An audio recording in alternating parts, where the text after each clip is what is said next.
Welcome back to my channel. तो इस video में पढ़ने वाले हैं बीकॉम के फोर्थ सेमेस्टर की book financial market and services का chapter number 1 that is introduction to financial market. But as हमारा ये फर्स्ट चैप्टर है तो पहले हम प्रॉपर एकदम देख लेते हैं कि बुक का कवर कैसा है एंड क्या हमारे एग्ज़ाम आइडिया है। सो सब कुछ देख लेते हैं। तो जो FMS है फाइनेंशियल मार्केट सर्विसेज, ये एज पर 22 मतलब 20 सिलेबस के लिए है और ये for the BCom fourth semester के लिए है एंड आई गेस ये फॉर द सेमेस्टर 2 के लिए भी है फॉर द सम कोर्सेज। अगर ऐसा है तो लेट मी नो, ठीक है।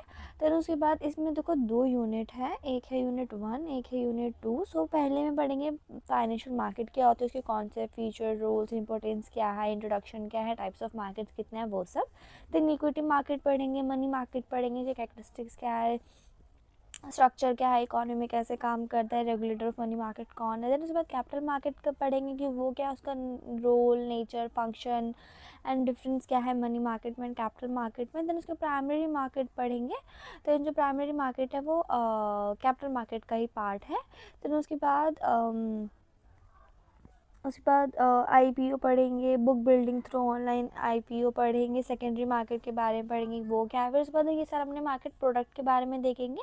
फिर नेक्स्ट है हमारा मार्केट सर्विसेज के बारे में कि meaning, characteristics, importance, kinds of financial service कितनी है। देन म्यूचुअल फंड्स क्या है, उसके टाइप्स, एडवांटेजेस एंड स्ट्रक्चर क्या है। देन इंश्योरेंस सर्विसेज कितनी है। देन प्रॉपर ओवरव्यू पढ़ेंगे, फैक्टरिंग, फॉरफेचिंग, लीजिंग एंड सिक्योरिटाइजेशन, ये सब चीज़ें क्या है।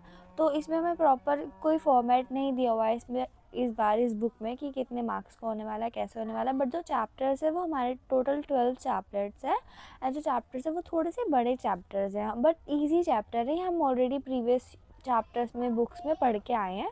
तो पहला chapter that is introduction to financial markets की जो फाइनेंशियल मार्केट्स है लाइक जो यहाँ पे बाइंग एंड सेलिंग होती है हमारे शेयर, बॉन्ड्स, डिबेंचर, इन सब की। तो वो जो फाइनेंशियल मार्केट है वो है क्या, देखो एशियन इंडियन कॉमर्स में आप अच्छे से पढ़ के आए हो कि जो सिक्योरिटी बोर्ड, एक्सचेंज, ये सब क्या होता है, कौन सी सिक्योरिटी बिकती है, कैसे बेची जाती है। देन टाइप्स एंड फीचर्स पढ़ के आए हैं। देन प्रॉपर सबके रूल्स पढ़ के आए हैं। तो इसमें पढ़ेंगे कि जो फाइनेंशियल मार्केट की वहाँ पे जो बात करी है वो प्रॉपर क्या है, फाइनेंशियल मार्केट होती क्या है। तो इस चैप्टर में हम क्या क्या पढ़ने वाले हैं कि मीनिंग एंड फंक्शंस क्या है फाइनेंशियल सिस्टम के। देन मीनिंग एंड कॉन्सेप्ट क्या है फाइनेंशियल मार्केट्स के। देन फंक्शंस कैसे करते हैं financial markets. Then role, importance क्या है फाइनेंशियल मार्केट के एंड फाइनेंशियल सिस्टम की। देन जो फाइनेंशियल इंस्ट्रूमेंट है वो फाइनेंशियल मार्केट में कैसे आते हैं, टाइप्स ऑफ फाइनेंशियल मार्केट्स के। इंट्रोडक्शन क्या है to instruments based on financial market की, जो हमारे इंस्ट्रूमेंट्स हैं फाइनेंशियल मार्केट के वो कैसे हैं, इक्विटी बेस्ड एंड डेब्ट बेस्ड फाइनेंशियल मार्केट कैसी है, डेरिवेटिव्स एंड कमोडिटी मार्केट कैसी होती है, and insurance and foreign exchange market वो क्या है। सो इस चैप्टर में सब कुछ एक प्रॉपर ऐसा इंट्रोडक्शन पढ़ने वाले हैं। So introduction and meaning of financial system की जो प्रॉपर फाइनेंशियल सिस्टम है उसका क्या इंट्रोडक्शन है। सो economic growth and development of any country depend upon a well-knit financial system. Financial system comprise a set of subsystem of financial institution, financial markets, financial instrument and service which help in formation of capital. मतलब कि economic growth, देखो जो country होती है उसकी economic growth और उसका development define करता है कि उसका फाइनेंशियल सिस्टम कैसा है। सो जो फाइनेंशियल सिस्टम है ये किस चीज़ों से बना है, सब सिस्टम से बना है जो कि financial instruments, financial markets and financial instruments होते हैं, फाइनेंशियल इंस्टीट्यूशंस होते हैं, इन सबको मिला के एक सब सिस्टम बनता है फॉर द फाइनेंशियल सिस्टम। और फाइनेंशियल सिस्टम बताता है कि इकोनॉमिक एंड ग्रोथ कितनी है इकॉनमी की। सो it provide a mechanism by which saving और ट्रांसफर टू इन्वेस्टमेंट, कि एक ऐसा मैकेनिज्म है जहाँ पे सेविंग्स को इन्वेस्टमेंट में बनाया जाता है। इसीलिए financial system can be said to play significant role in economic growth of a country by mobilizing the surplus fund and utilizing them effectively for productive purpose. कि देखो फाइनेंशियल सिस्टम कैसा एक सिग्निफिकेंट रोल होता है economic growth में, जिसमें जो मेरे पास सरप्लस फंड होता है वो हम एक प्रोडक्टिव पर्पस में बना सकते हैं। मान लो मेरे पास सेविंग है, सेविंग मेरे पास कुछ नहीं कर रही है तो मैं जाके इनको इन्वेस्टमेंट कर दूँगी, मेरी जो सेविंग्स होंगी वो मेरी इन्वेस्टमेंट बन जाएगी और इस इन्वेस्टमेंट के थ्रू काफ़ी लोगों को प्रॉफिट मिलेगा। देखो ये कैसे काम करता है मैं बताती हूँ। फॉर एग्जांपल हम कमर्शियल बैंक का ले लेते हैं। सो देखो एक कमर्शियल बैंक है, मेरे पास बहुत ज़्यादा पैसे हैं तो मैंने बैंक में सेविंग करने के लिए डाल दिए। तो जो बैंक होगा, अब मान लो किसी को पैसे की ज़रूरत भी है तो वो बैंक से हाई रेट ऑफ इंटरेस्ट पे वो ले लेगा लोन, ठीक है, उसको हेल्प है, तो फिर वो जाके अपनी इंफ्रास्ट्रक्चर में लगाएगा, ब्रिज वगैरह बनाएगा, कुछ भी कर सकता है। तो कुछ उसने ब्रिज बनाया, उसकी सर्विसेज कौन अवेल करेगा, हम सब लोग करेंगे। देन उसके बाद जो उसने लैंड ली है बैंक से, तो वो उसको रेट ऑफ इंटरेस्ट देगा और थोड़ा कमीशन चार्ज करेगा बैंक वहाँ से, है ना। उसके बाद तो इससे क्या होगा, इकोनॉमी में पैसा आएगा कि मतलब बैंक को वहाँ से चार्जेस मिल गए, अब जो से चार्जेस मिले हैं वो चार्जेस मुझे मिलेंगे। तो इसमें दो ही तरीके से फ़ायदा है, मैंने बैंक में सेविंग करी थी तो मुझे भी थोड़ा सा प्रॉफिट मिल गया, उसने वहाँ से टाइम पे लैंड मिल गया, तो उसने जो भी उसने मनी यूज़ करी है उसको वहाँ से प्रॉफिट मिल रहा है, तो वो प्रॉफिट पीछे दे पा रहा है बैंक वगैरह सबको। तो ये प्रॉपर एक प्रोसीजर है, दैट्स वाई बोलते हैं कि सेविंग से इन्वेस्टमेंट होती है, एंड इसी वजह से हमारा क्रिएशन ऑफ मनी होता है। Then a financial system may be defined as a set of institution, market, instruments, services which promote savings, channelizing them into most efficient use, जिसमें हमारा एक proper efficient use आता है। It is a system that allows the exchange of funds. हाँ देखो वही same चीज़ आ गई कि एक्सचेंज ऑफ फंड, जो सेवर्स होते हैं, बोरवर्स होते हैं, इन्वेस्टर्स होते हैं, इन सबके फंड्स को अलाउ करता है एक्सचेंज कराने के लिए। सो the financial system is a characteristics by the presence of an integrated, organized and regulated financial market and the institution that meet short-term and long-term financial needs of both the households and corporate sector। कि देखो financial system एक ऐसा है जहाँ पे सब कुछ integrated होता है, ऑर्गेनाइज होता है, जो फाइनेंशियल मार्केट को रेगुलेट करता है, एक इंस्ट्रूमेंट होता है जो कि short term and long term financial needs को पूरी करता है, दोनों के लिए, हाउस होल्ड्स के लिए, कॉर्पोरेट सेक्टर के लिए भी। हाउस होल्ड के लिए कैसे, क्योंकि शादी करानी है, लोन चाहिए, तो हाउस होल्ड को हेल्प मिल जाती है। और कॉर्पोरेट सेक्टर जैसे कि मान लो मुझे कुछ बनाना है तो मुझे वहाँ पे उसकी पैसों की ज़रूरत है, तो मैं वहाँ से ले लूँगी। So both financial market and financial institution play an important role in the financial system. देखो दो ही चीज़ होती है, एक होती है फाइनेंशियल मार्केट, एक होता है फाइनेंशियल इंस्टीट्यूशंस। जो कि इंस्टीट्यूशंस मतलब बैंक वगैरह, कॉर्पोरेट्स वगैरह, ये सब चीज़ें प्रीवियस सेमेस्टर में पढ़ के आए हैं। फाइनेंशियल मार्केट क्या है, जहाँ पे इनका बाइंग एंड सेलिंग का काम होता है। सो दोनों ही हमारे फाइनेंशियल सिस्टम में बहुत ज़्यादा हेल्प करते हैं by rendering services, various financial services to the community, जैसे कि कम्युनिटी बहुत ज़्यादा सर्विस ऑफर करते हैं। देन उसके बाद फंक्शंस और रोल ऑफ फाइनेंशियल सिस्टम, की जो फाइनेंशियल सिस्टम है वो कैसे वर्क करता है, जो फाइनेंशियल इंस्टीट्यूशन की जो बात कर रहे हैं वो कैसे वर्क करता है। सो एक प्राइमरी फंक्शन होता है सिस्टम का कि वो लिंक बनाए सेवर्स के बीच में, हमारे इन्वेस्टर्स के बीच में। देन जो फाइनेंशियल सिस्टम होता है, प्रॉपर प्राइमरी फंक्शन होता है कि वो रेंडर्स को अच्छे से रिसोर्सेज दे। So a financial system perform the following function. तो कौन कौन से फंक्शन, तो first is link between savers and investors. ये एक प्रॉपर एक लिंक क्रिएट करता है between the savers and between the investor. It helps in utilizing the mobilizing savvy of the scattered saver, कि जितने भी जगह जगह पे सेवर्स हैं उन सबको इकट्ठा करता है, उनसे पैसे लेता है और उनका मोर इफिशिएंट यूज़ करता है, और इनके जो सेविंग्स है वो प्रॉपर प्रोडक्टिव इन्वेस्टमेंट में चली जाए। But second one that is assist in selection of projects. So it assists in the selection of projects to be financed and also review the performance of such periodically, कि जो proper selection होते हैं कि proper कहाँ से finance मिलेगा हमें, और प्रॉपर उसको रिव्यू करता है। दैन उसके बाद third one that is payment mechanism. So it provide a payment mechanism for exchange of goods and services. यहाँ पे एक पेमेंट मैकेनिज्म चलता है जो कि हम गुड्स एंड सर्विसेज एक्सचेंज करता है। Fourth one that is transfer of resources. It provide a mechanism for transfer of resources across the geographical boundaries। जितने हमारे geographical boundaries होते हैं प्रॉपर हम बियॉन्ड द बाउंड्रीज जा सकते हैं। Fifth one that is risk management and control. It provide a mechanism for managing and controlling risk involve in mobilising saving. देखो हम पैसे लेंड करने में मान लो उसमें वापस ना करें तो फिर हम क्या करेंगे, तो प्रॉपर एक रिस्क होता है, ये रिस्क को अच्छे से मैनेज कर लेता है ना, कंट्रोल कर लेता है। Sixth one that is capital formation. It promote the process of capital formation by bringing together the supply of saving and demand for investable fund. तो कैपिटल फॉर्मेशन कैसे, प्रॉपर कैपिटल फॉर्मेशन जो मैंने अभी example दिया ना कि capital raise करता है, सो इन क्रिएशन ऑफ मनी, तो यहाँ पे ही सेविंग्स से और डिमांड से प्रॉपर कैपिटल रेज हो सकते हैं। Then seventh one that is reduce cost and increase return. It helps in lowering cost of transaction and increase return. ये ट्रांजेक्शन की कॉस्ट होती है कम होती है, जो हमारी रिटर्न्स होते हैं वो ज़्यादा होते हैं। So reduce cost motivates people to save more.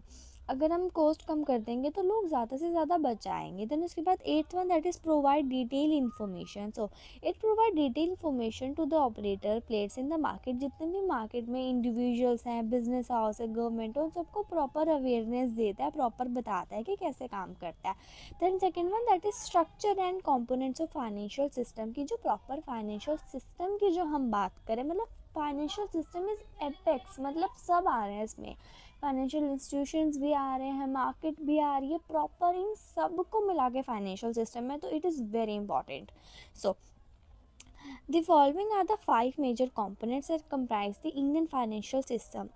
Exactly जैसा मैंने बोला है, फाइनेंशियल इंस्टीट्यूशंस आ रहे हैं, फाइनेंशियल मार्केट आ रही है, उस मार्केट में क्या है वो फाइनेंशियल इंस्ट्रूमेंट्स, एसेट, सिक्योरिटीज सब आ रहा है, फाइनेंशियल सर्विसेज भी आ रहा है, क्योंकि securities are different thing and services are different thing. Then financial intermediaries की जो लोग उनको ला रहे हैं, जो पीपल ह्यूमन रिसोर्सेज ला रही है, वो सब चीज़ें। तो फाइनेंशियल सिस्टम क्या है, प्रॉपर हर चीज़ है। फाइनेंशियल इंस्टीट्यूशंस क्या है, फाइनेंशियल मार्केट ले लो, इंस्ट्रूमेंट ले लो, सर्विस ले लो, इंटरमीडिएटरीज ले लो, तो ये 5 कंपोनेंट्स हैं। देन उसके बाद the structure of each component is detail in chapter 1 on the next page. उसके बाद नेक्स्ट पेज में प्रॉपर लिखा है कि कैसे स्ट्रक्चर है हमारा।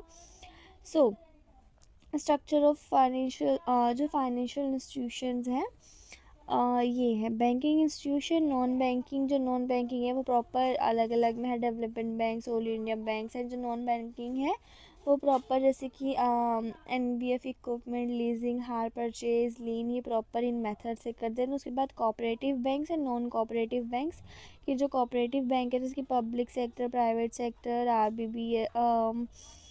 RRBS। दैन उसके बाद फाइनेंशियल इंस्टीट्यूशन होता है regulatory, immediately RBI, SEBI, IRDA। फिर उसके बाद जो फाइनेंशियल मार्केट्स होती हैं, 2 तरह की होती है, एक होती है मनी मार्केट, एक होती है कैपिटल मार्केट। जो कैपिटल मार्केट है फर्दर 3 में डिवाइडेड है, primary, secondary and derivative. Then उसके बाद फाइनेंशियल जो इंस्ट्रूमेंट्स है तो टर्म होते हैं, टाइप पे डिपेंड है। अगर टर्म की बात करें तो short term, medium term, long term है, बट अगर टाइप की बात करें तो primary security, secondary security, then उसके बाद इनोवेटिव इंस्ट्रूमेंट, ये सब चीज़ें हैं। दैन अगर फाइनेंशियल सर्विसेज की बात कर रहे हो तो एसेट फंड बेस्ड होता है एंड फी बेस्ड फंड होता है। सो एसेट की बात करेंगे तो यहाँ पे लीजिंग, हायर परचेज आएगा, कंज्यूमर क्रेडिट आएगा, बिल डिस्काउंटिंग आएगा, वेंचर कैपिटल आएगा, हाउसिंग फाइनेंस आएगा एंड इंश्योरेंस फाइनेंशिंग आएगा। दैन तो फी बेस्ड है तो यहाँ पे प्रॉपर मर्चेंट बैंकिंग आएगा, क्रेडिट रेटिंग आएगा, स्टॉक रैंकिंग आएगा, इशू मर्चेंट्स आएगा, पोर्टफोलियो मैनेजमेंट आएगा। दैन अगर आप फाइनेंशियल इंटरमीडिएटरीज की बात कर रहे हो तो यहाँ पे हमारे banks, finance companies, NBVS, investment banks, mutual funds, insurance companies, ये सब चीज़ आएगी। तो ये प्रॉपर एक फाइनेंशियल सिस्टम का फ्रेमवर्क है। देन उसके बाद नेक्स्ट पेज पे चलता है, that is meaning and concept of financial market की। जो फाइनेंशियल मार्केट है उसकी मीनिंग है, उसका कॉन्सेप्ट क्या ही है।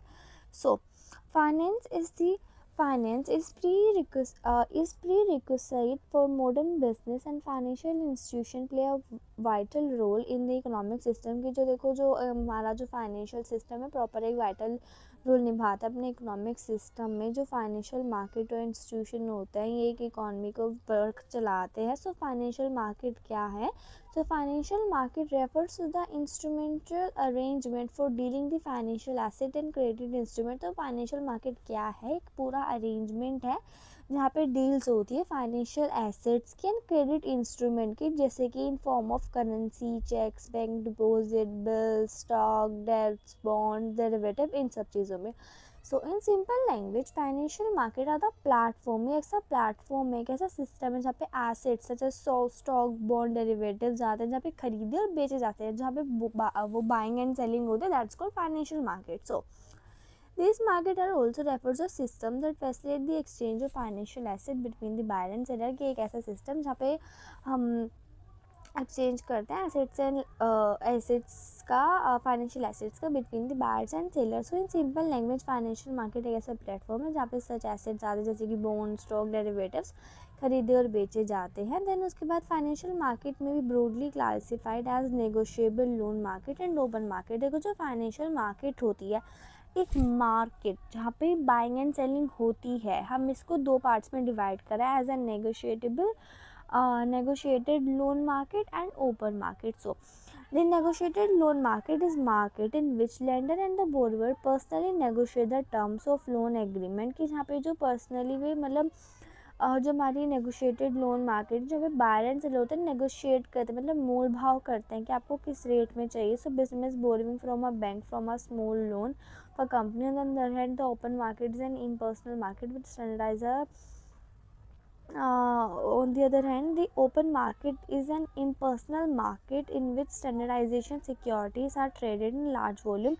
जहाँ पे एक स्टैंडर्ड सिक्योरिटी सोल्ड होती है एक लार्ज वॉल्यूम में, ठीक है. The stock market is an example, जैसे कि स्टॉक मार्केट. उसके बाद the financial market in the nutshell the credit rating the मतलब क्रेडिट नीड्स कितनी है एज पर देयर ऑन नीड्स. देन उसके बाद next one that is features of financial market, की जो फाइनेंशियल मार्केट है कि जो बाइंग एंड सेलिंग जहाँ हो रही है उसके फीचर्स क्या है. तो फर्स्ट इज इंस्टीट्यूशनल अरेंजमेंट और प्लेटफॉर्म. एक ऐसा प्लेटफॉर्म ही तो है फाइनेंशियल मार्केट, एक इंस्टीट्यूशन अरेंजमेंट है जहाँ पे डील होती है इन सब चीज़ों की. Then second one that is variety of instrument. यहाँ पे वैरायटी ऑफ इंस्ट्रूमेंट आता है such as stocks, bond, debts, venture, commodity, foreign currency etcetera. तो उसके बाद channelizing savings into productive investment, जो कि हमारी जो सेविंग्स होती हैं वो एक लिंक क्रिएट करती है बिटवीन दी प्रोडक्टिव इन्वेस्टमेंट, और उसके बाद वो हेल्प करते हैं कंपनीज को, फर्म्स को, जिससे कि अपने फंड रेज कर. उसके बाद fourth one that is provide liquidity. Financial market जो है लिक्विडिटी देती है अपने जितने भी बायर्स एंड सेलर्स होते हैं वे क्विकली एंड ईजिली अपने उनको सेल कर सकते हैं, परचेज भी कर सकते हैं. Then fifth one that is capital formation. Financial market promote the process of capital formation by bringing together the supply and savings and demand for investable funds. कि देखो कैपिटल फॉर्मेशन होता है क्योंकि ये दोनों चीज़ों को साथ में लाती है, जो कि हमें सप्लाई ऑफ सेविंग भी प्रोवाइड करता है एंड हमारे फंड्स को खरीदने के लिए भी कोई तैयार बैठा रहता है. तो यहाँ पे जो कंपनी है प्रॉपर अपने जो फंड्स हैं वो रेज कर सकते हैं by this issuing stock, bonds, debenture, कुछ भी मार्केट में ला सकते हैं और लोग उनको खरीद लेंगे. देन उसके बाद six one that is resource allocation. So financial markets helps in allocation of resources into productive purpose. जो कि फाइनेंशियल मार्केट है रिसोर्सेज को अलाउ करते हैं कि प्रोडक्टिव पर्पस में यूज़ हो जाए. Then seventh one that is determining the price. Financial market facilitate price determination between the buyer and seller of financial assets. जैसे भी हमने देखा है कि negotiable होती है जो, उसमें जो बायर्स एंड सेलर्स होते हैं अपने नेगोशिएट कर सकते हैं. Then eighth one that is risk management. So financial market provide means of managing and controlling risk through instruments such as derivative and insurance products. जो फाइनेंशियल मार्केट्स होती हैं वो अपना रिस्क को कंट्रोल कर सकती है और मैनेज भी कर सकती है अपने डेरिवेटिव से एंड इंश्योरेंस प्रोडक्ट्स से. देन उसके बाद ninth one that is regulation. So financial markets are generally subject to regulation of the government regulatory bodies such as Security and Exchange Board of India (RBI). Then regulations ensure transparency and fairness in markets. जो financial market है ये ऐसे नहीं कि आग बंद करके कोई भी चला रहा है, ये प्रॉपर अंडर द सुपरविजन कराया जाता है. उनको कौन सुपरवाइज करता है? सेबी एंड आरबीआई, जिसमें ट्रांसपेरेंसी आ जाती है. Then 10th one that is wider reach. Financial market provide wider reach. यहाँ पे wider reach आती है as well as investors, companies, हर कोई आ सकता है. Then functions of financial market, की जो financial markets हैं उनके क्या क्या function है. ये क्रिएशन और एलोकेशन दिखाते हैं क्रेडिट एंड लिक्विडिटी का, इंटरमीडिएट्स देते हैं, एक मतलब सेविंग्स को कैसे मोबिलाइज करना है यहाँ से वहाँ, एक असिस्ट करते हैं, प्रोसेस होती है बैलेंस इकोनॉमिक ग्रोथ की, जो इकोनॉमिक ग्रोथ है प्रॉपर बैलेंस रहती है एंड यहाँ पे प्रॉपर हमें फाइनेंशियल कन्वीनियंस दी जाती है एंड यहाँ पे बहुत सारी क्रेडिट नीड्स को दिया जाता है एंड बिजनेस हाउसेस को भी हेल्प में मिलती है. Then role and importance of financial market and financial system, की जो फाइनेंशियल मार्केट की बात कर लो या फिर फाइनेंशियल सिस्टम है इसकी क्या इंपॉर्टेंस है, कि होना ज़रूरी है. सो जो फाइनेंशियल मार्केट है इकॉनमी में बहुत ज़्यादा इंपॉर्टेंट रोल करती है क्योंकि कैपिटल फॉर्मेशन में हेल्प करती है, सेविंग्स को मोबिलाइज करने में हेल्प करती है, इकोनॉमिक एक्टिविटी में काम कराती है, रिसोर्सेज अच्छे से एलोकेट होती है, रिस्क अच्छे से मैनेज करती है, देन बैलेंस इकोनॉमिक ग्रोथ बना के रखती है. जो फाइनेंशियल सिस्टम का है प्रॉपर ऑर्गेनाइज होना चाहिए and of any country comprise of organize and financial market. And यहाँ पे banking and non banking financial systems होते हैं, organize and non financial system होते हैं. इस बार बहुत ज़्यादा इंस्ट्रूमेंट्स होते हैं, सर्विसेज होती है, रिसोर्सेज को कैसे यूज़ करना है, सरप्लस ऑफ फंड को कैसे यूज़ करना है. इकोनॉमिक डेवलपमेंट किसी भी कंपनी का डायरेक्टली और इनडायरेक्टली इन्फ्लुएंस होता ही है फाइनेंशियल मार्केट से, कि किसी कंपनी का कैसा है। Then supply of finance effect the standard of living, और जितनी भी आपके फाइनेंस की सप्लाई है वही तय करते हैं कि आपका स्टैंडर्ड ऑफ लिविंग क्या है, नेशनल इनकम क्या है, आपकी एम्प्लॉयमेंट क्या है, कंपनी का प्रॉपर इकोनॉमिक डेवलपमेंट वही तय करती है। So a well developed financial system market can contribute significantly in the speeding up the economic development and growth in the following ways, क्या क्या हमारे जो एक प्रॉपर फाइनेंशियल सिस्टम है कैसे कंट्रीब्यूट कर सकता है अपनी इकोनॉमिक डेवलपमेंट में। सो first is increasing the rate of capital formation, ये जो कैपिटल फॉर्मेशन है वो अच्छे से इंक्रीज हो रहा हो। So the economic development depend upon a grain extent of rate of capital formation, जो भी इकोनॉमिक डेवलपमेंट है वो डिपेंड करता है कि आपका कैपिटल फॉर्मेशन क्या है। So capital formation depend upon whether the finance is made available in time, और जो कैपिटल फॉर्मेशन है वो कैसे डिफाइन होता है, वो होता है कि आपका टाइम पे मैंने पैसा मिल रहा है कि नहीं मिल रहा है, प्रॉपर क्वांटिटी में मिल रहा है कि नहीं मिल रहा है, इंटरेस्ट रेट है कि नहीं है, जो प्रॉपर एक फाइनेंशियल गुड सिस्टम के फैक्टर्स होते हैं। So due to low income people are not able to save sufficient funds which are needed setting up new units, also for expansion diversity modernization of existing unit, कि देखो अब लोगों के income कम है तो वे सेव ही नहीं कर पाते अगर उन्हें कोई और काम करना होता है तो। So, financial system helps large number of person for setting up some industrial units, और जो कुछ जो सिस्टम होता है उनको हेल्प करता है, जो जिनकी इनकम ज़्यादा नहीं होती है उनको पैसे देता है, जिनकी वजह से आप अपनी इंडस्ट्रियल यूनिट खड़ी कर सकते हो, हर चीज़ कर सकते हो, मतलब हाँ मतलब एक प्रॉपर, और इसकी वजह से अगर वो उनको पैसा मिलेगा और वो अपना सेटअप करेंगे तो सेटअप करने से वो अपने न्यू पैसे कमाएंगे, तो that's called capital formation.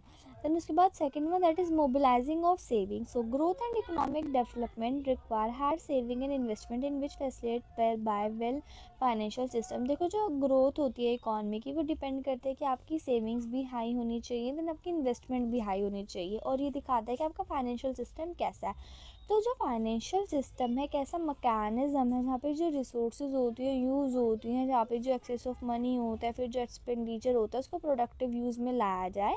And the commercial bank and investment institution mobilize saving of people channelize into productive issues, की जो बैंक्स होते हैं कमर्शियल बैंक एंड जो इन्वेस्टमेंट इंस्टीट्यूशंस होते हैं ये वही काम करते हैं कि ये सेवर्स से पैसे डाल के बोरवर्स को दे दे और बोरवर्स अपना स्टार्टअप खड़ा करे, देन वहाँ से जो हम जो सेवर्स है वो अपना एक्सपेंशन करेंगे इन पे, तो वहाँ से इनको इनकम मिले, that this is called capital formation. Then उसके बाद next one that is infrastructure facilities. So economic development of a company depend upon the availability of infrastructure facilities, कि देखो किसी भी कंपनी किसी भी इकॉनमी का डेवलपमेंट तय करेगा कि उसकी इंफ्रास्ट्रक्चर फैसिलिटीज़ क्या है, जैसे कि roads, water, sewerages, communication facilities कितनी है वो प्रॉपर वही तय करेगा। Then fourth one that is lead to balance economic growth. Usually, entrepreneurs set up at those places which are already developed in cause imbalance economic development of some areas। देखो जो कुछ entrepreneurs होते हैं वो अपना काम वहाँ लगाता है जो ऑलरेडी डेवलप्ड हो चुके हैं, यहाँ पे थोड़ा इम्बैलेंस हो जाता है इकोनॉमिक डेवलपमेंट में। तो एक गुड फाइनेंशियल सिस्टम वही होता है जो बैकवर्ड एरियाज़ में हो उनको एक स्पेशल असिस्टेंस दे, जैसे कि financial institutions like IDBI, IFCI, ICI, ये प्रॉपर अपॉर्चुनिटीज़ देता है हर बैकवर्ड एरिया को कि वो इक्वली बैलेंस कर पाए। Then fifth one that is employment generation. So financial system helps in creating employment by facing new and existing industrial units to financial institution. जितने भी फाइनेंशियल इंस्टीट्यूशन पैसे देते हैं बिजनेसमैन को तो वो वर्कर्स तो खरीदेंगे ही, तो इनकी वजह से हमारी एम्प्लॉयमेंट जनरेशन भी हो जाती है।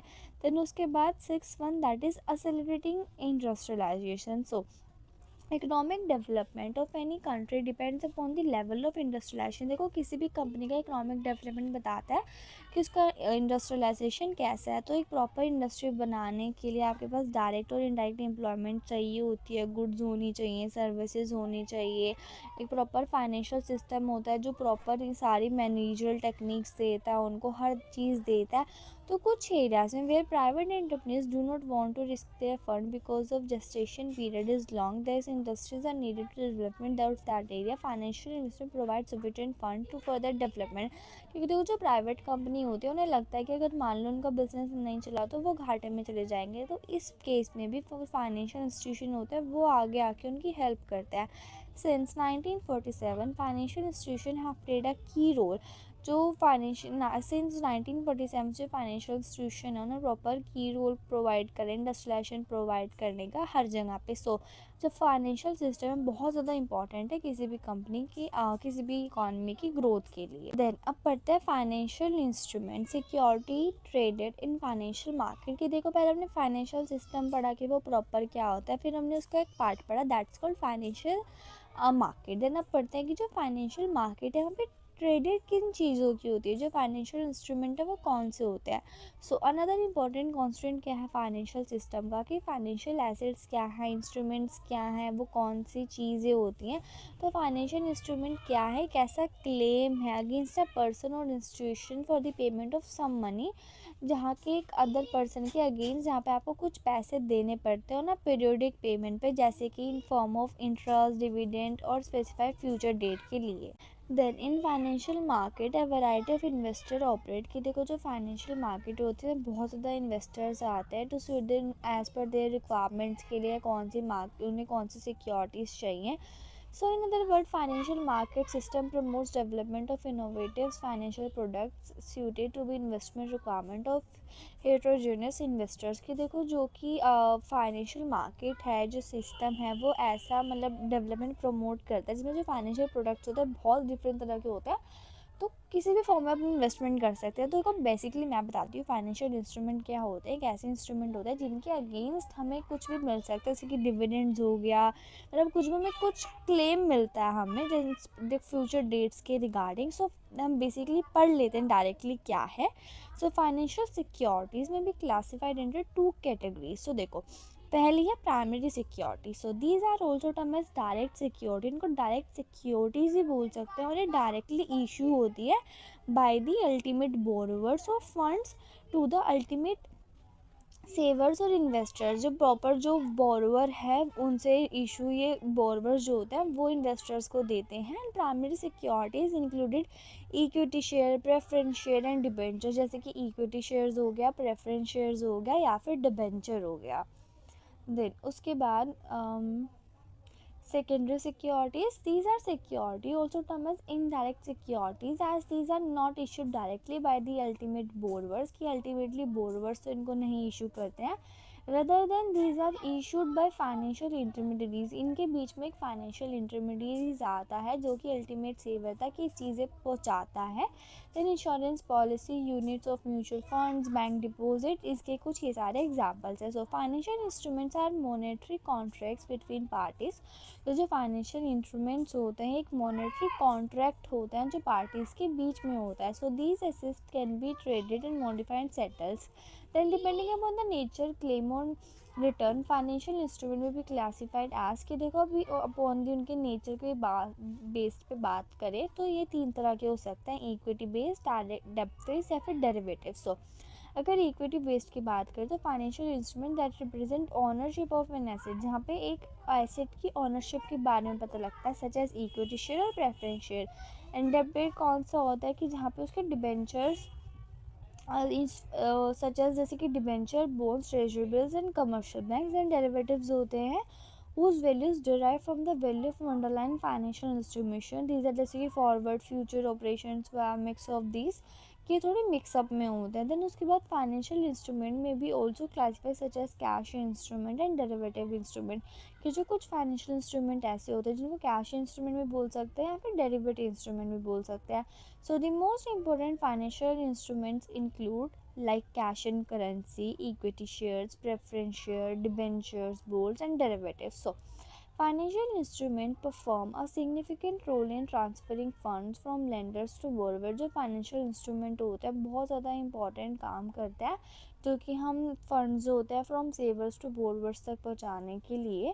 फिर उसके बाद through financial market and financial intermediate जो सारे की अगर हम फाइनेंशियल मार्केट्स को एंड फाइनेंशियल इंटरमीडिएट्स की हेल्प लेते हैं तो जितने भी सारे डिफरेंट इंस्ट्रूमेंट्स हैं ये हर एक दूसरे तक पहुंच जाए at a risk return liquidity and transaction cost पे। देन उसके बाद there has been tremendous growth in financial instruments since 1990s issued by both the corporate and financial institutions।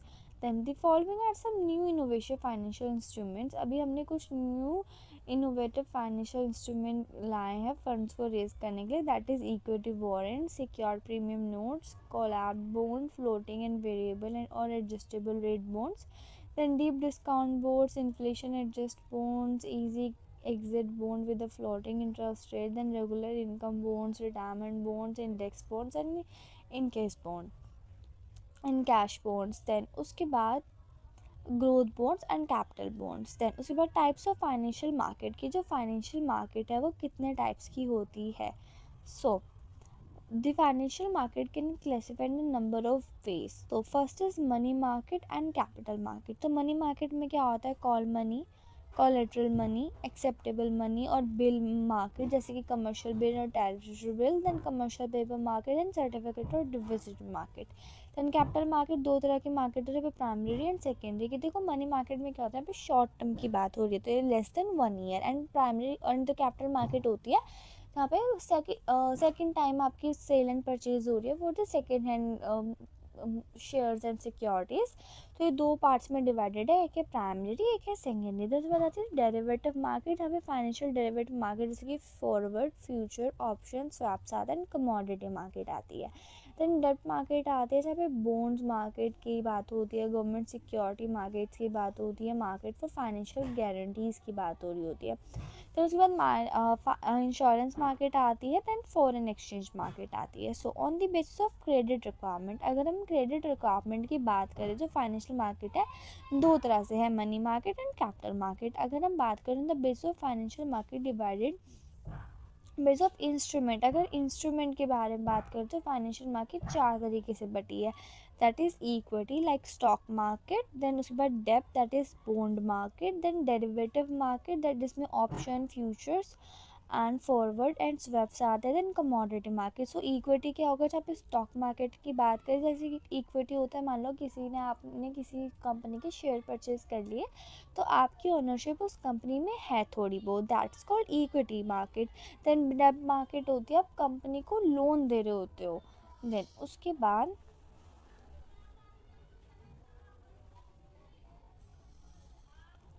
Instrument based classification of financial market की, जो financial market पे कौन कौन से instruments हैं.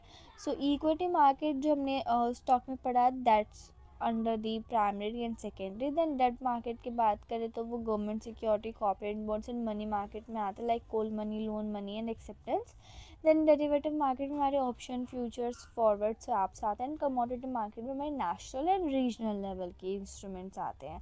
देन अब पढ़ते हैं first one, that is equity stock market की. जो इक्विटी स्टॉक मार्केट है वो क्या होती है. So the term equity market is the market for trading equity instrument such as common stock और शेयर. देखो जो टर्म इक्विटी मार्केट है ये ट्रेडिंग के लिए यूज़ होता है फॉर द कॉमन स्टॉक या फिर शेयर्स के लिए. So it also refers as the stock market, हम इसको एज अ स्टॉक मार्केट भी बोल सकते हैं. इसके दो मेजर टाइप्स है, फर्स्ट इज कॉमन स्टॉक और इक्विटी शेयर, सेकेंड है प्रेफर्ड स्टॉक और प्रेफरेंस शेयर. सो जो इक्विटी मार्केट है, equity market is the market for buyers and seller of stock and share. यहाँ पे जो स्टॉक्स एंड शेयर्स होते हैं यहाँ पे उसके बायर्स एंड सेलर्स आते हैं और उनके पास लिक्विडिटी भी होती है. Then the existence of capital market in India can be trace back the 18th century. फिर यहाँ पे बस उसके पास्ट के बारे में है कि 18th सेंचुरी से है, जो ग्रोथ है वो भी इसी पे डिपेंड होती है. यहाँ पे स्टॉक एक्सचेंज होता है एंड कहाँ कहाँ पे इसके फर्स्ट टाइम सेटअप हुए थे, हेडक्वार्टर कहाँ है. जो कैपिटल मार्केट है वो बिग, वेल ऑर्गेनाइज है, वेल डेवलपिंग है, ये प्री इंडिपेंडेंस के टाइम्स पे है. देन उसके बाद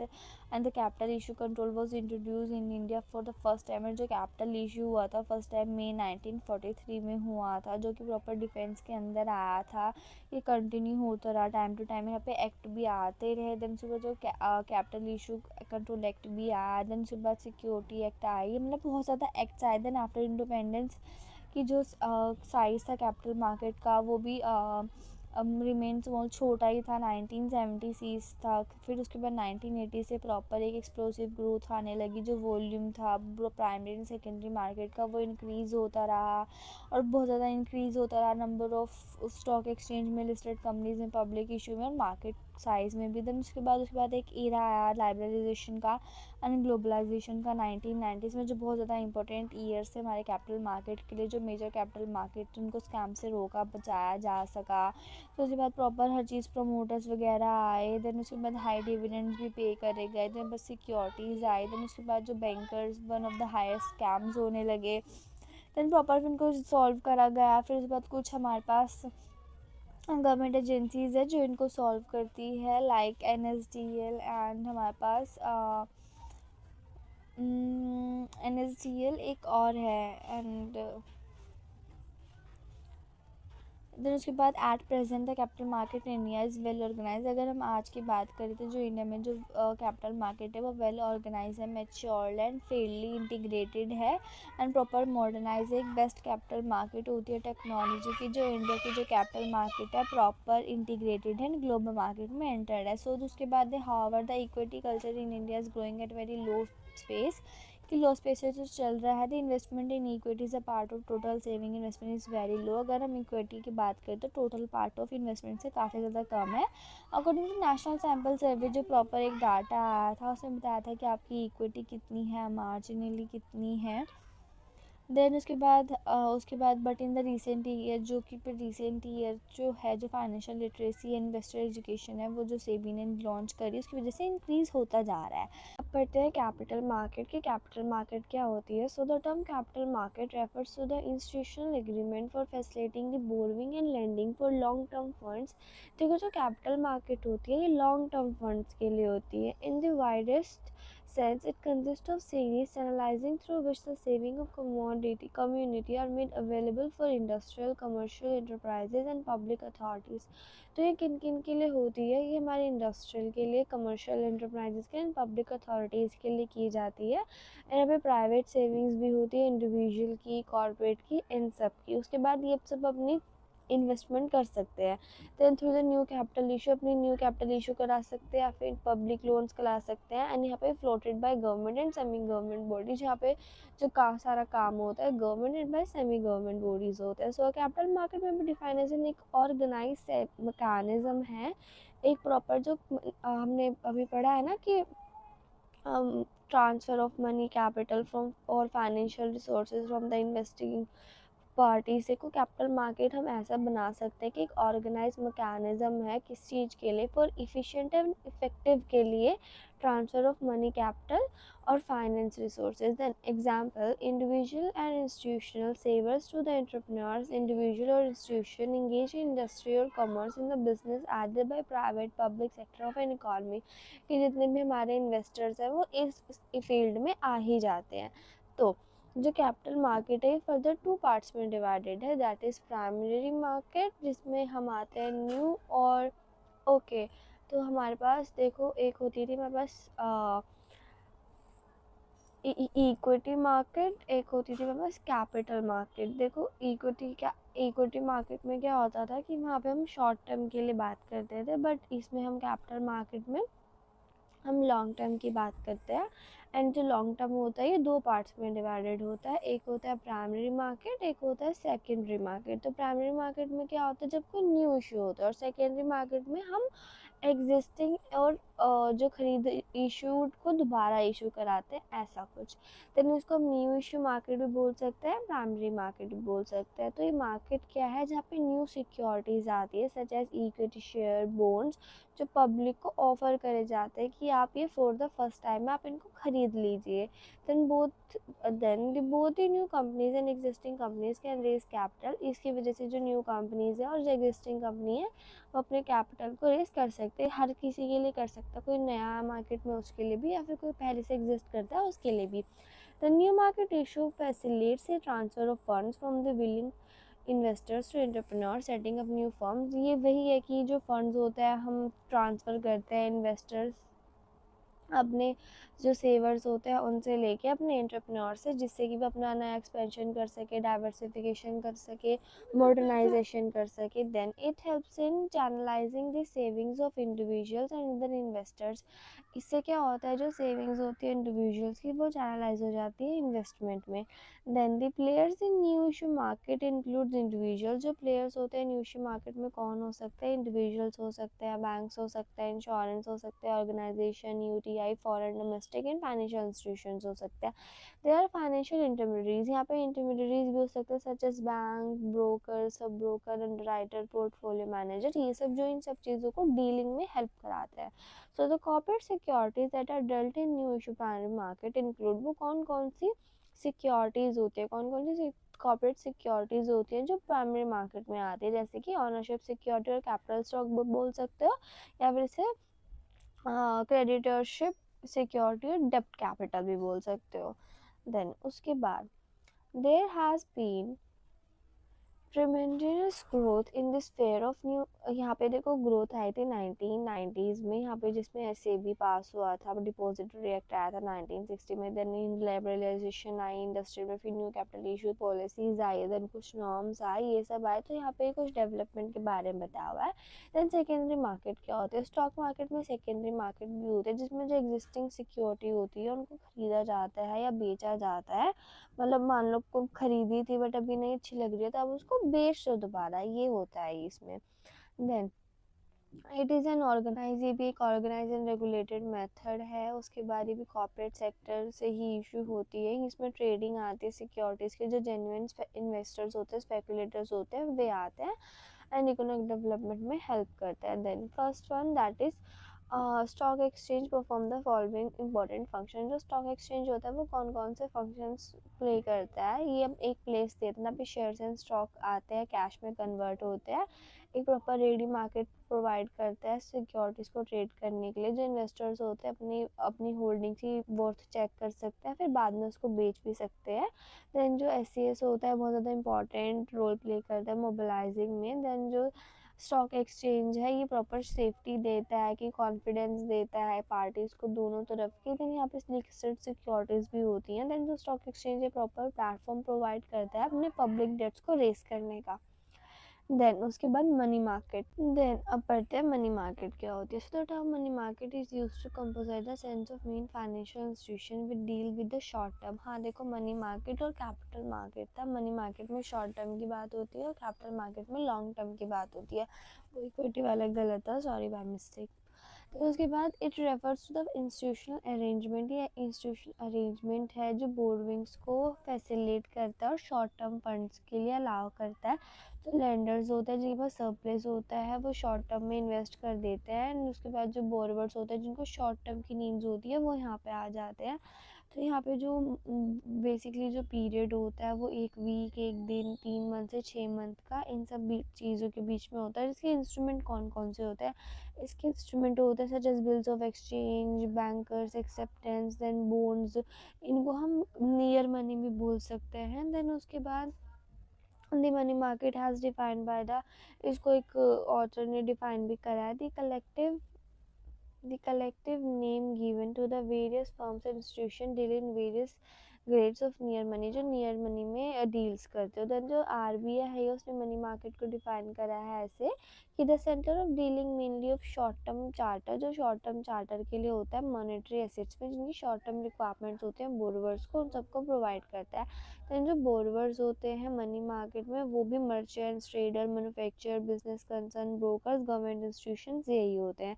देन जो लेंडर होते हैं मनी मार्केट के, ये central bank include in the central bank country, the commercial bank, insurance, और जो मनी मार्केट के लेंडर्स होते हैं उनमें भी आ जाता है, जैसे सेंट्रल बैंक आ सकता है, कमर्शियल बैंक आ सकता है, इंश्योरेंस कंपनीज, फाइनेंशियल कंसर्न, मतलब जिनको भी शॉर्ट टर्म की नीड हो वो यहाँ पे पार्टिसिपेट ले सकता है। देन जो ऑर्गेनाइजेशन है the organisation of the money market is form, there is no definite place, इसकी कोई डेफिनेट प्लेस नहीं है जहाँ पे ये ख़रीदा और बेचा जा सकता है। फिर ज़रूरी भी नहीं है कि इनको किसी भी पर्सनल कॉन्टेक्ट होने चाहिए। यहाँ पे नेगोशिएशन भी हो जाती है दो पार्टीज़ के बीच में through the telephone, telegraph and mails के बीच में।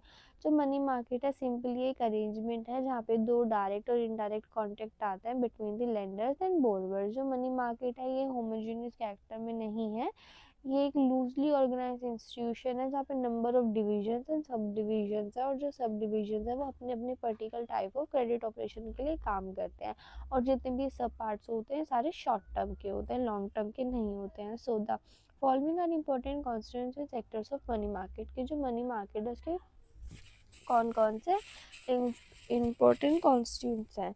तो first is call money market, second collateral loan market, third one acceptance market, fourth one bill market, fifth one commercial paper, then certificate of deposit market, then commercial bill market, then treasury bill market. So the money market has been discussed in later next chapter. जो money market है हम इसको next chapter में पढ़ेंगे, separately पढ़ेंगे, ठीक है।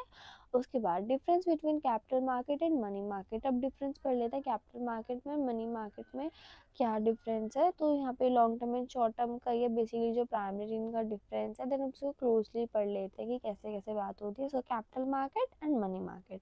तो जो कैपिटल मार्केट होती है यहाँ पे लॉन्ग टर्म के लिए इन्वेस्टमेंट आती है, पर यहाँ पे शॉर्ट टर्म के लिए इन्वेस्टमेंट आती है। The finance provided by the capital market में भी यूज फॉर, ये बहुत फिक्स्ड एंड वर्किंग कैपिटल के लिए यूज़ हो सकता है, पर ये छोटा टर्म होता है तो ये वर्किंग कैपिटल के लिए यूज़ होता है, क्योंकि जो फिक्स्ड होता है वो थोड़ा लॉन्ग ड्यूरेशन में होता है, बल्कि जो वर्किंग होता है रेगुलर बेसिस पे होता है। Then mobilisation of resources, effective utilisation of through lending are a main function. जो इनका जो मोबिलाइजेशन होता है रिसोर्सेज का, मतलब जो पैसे इधर से उधर जाते हैं मेनली लैंडिंग के थ्रू ही जाते हैं, और यहाँ पे लैंडिंग एंड बोरविंग भी चल जाती है। देन उसके बाद it is one of the constituents such is जैसे कि stock exchange acts and investment market buyers and seller of security.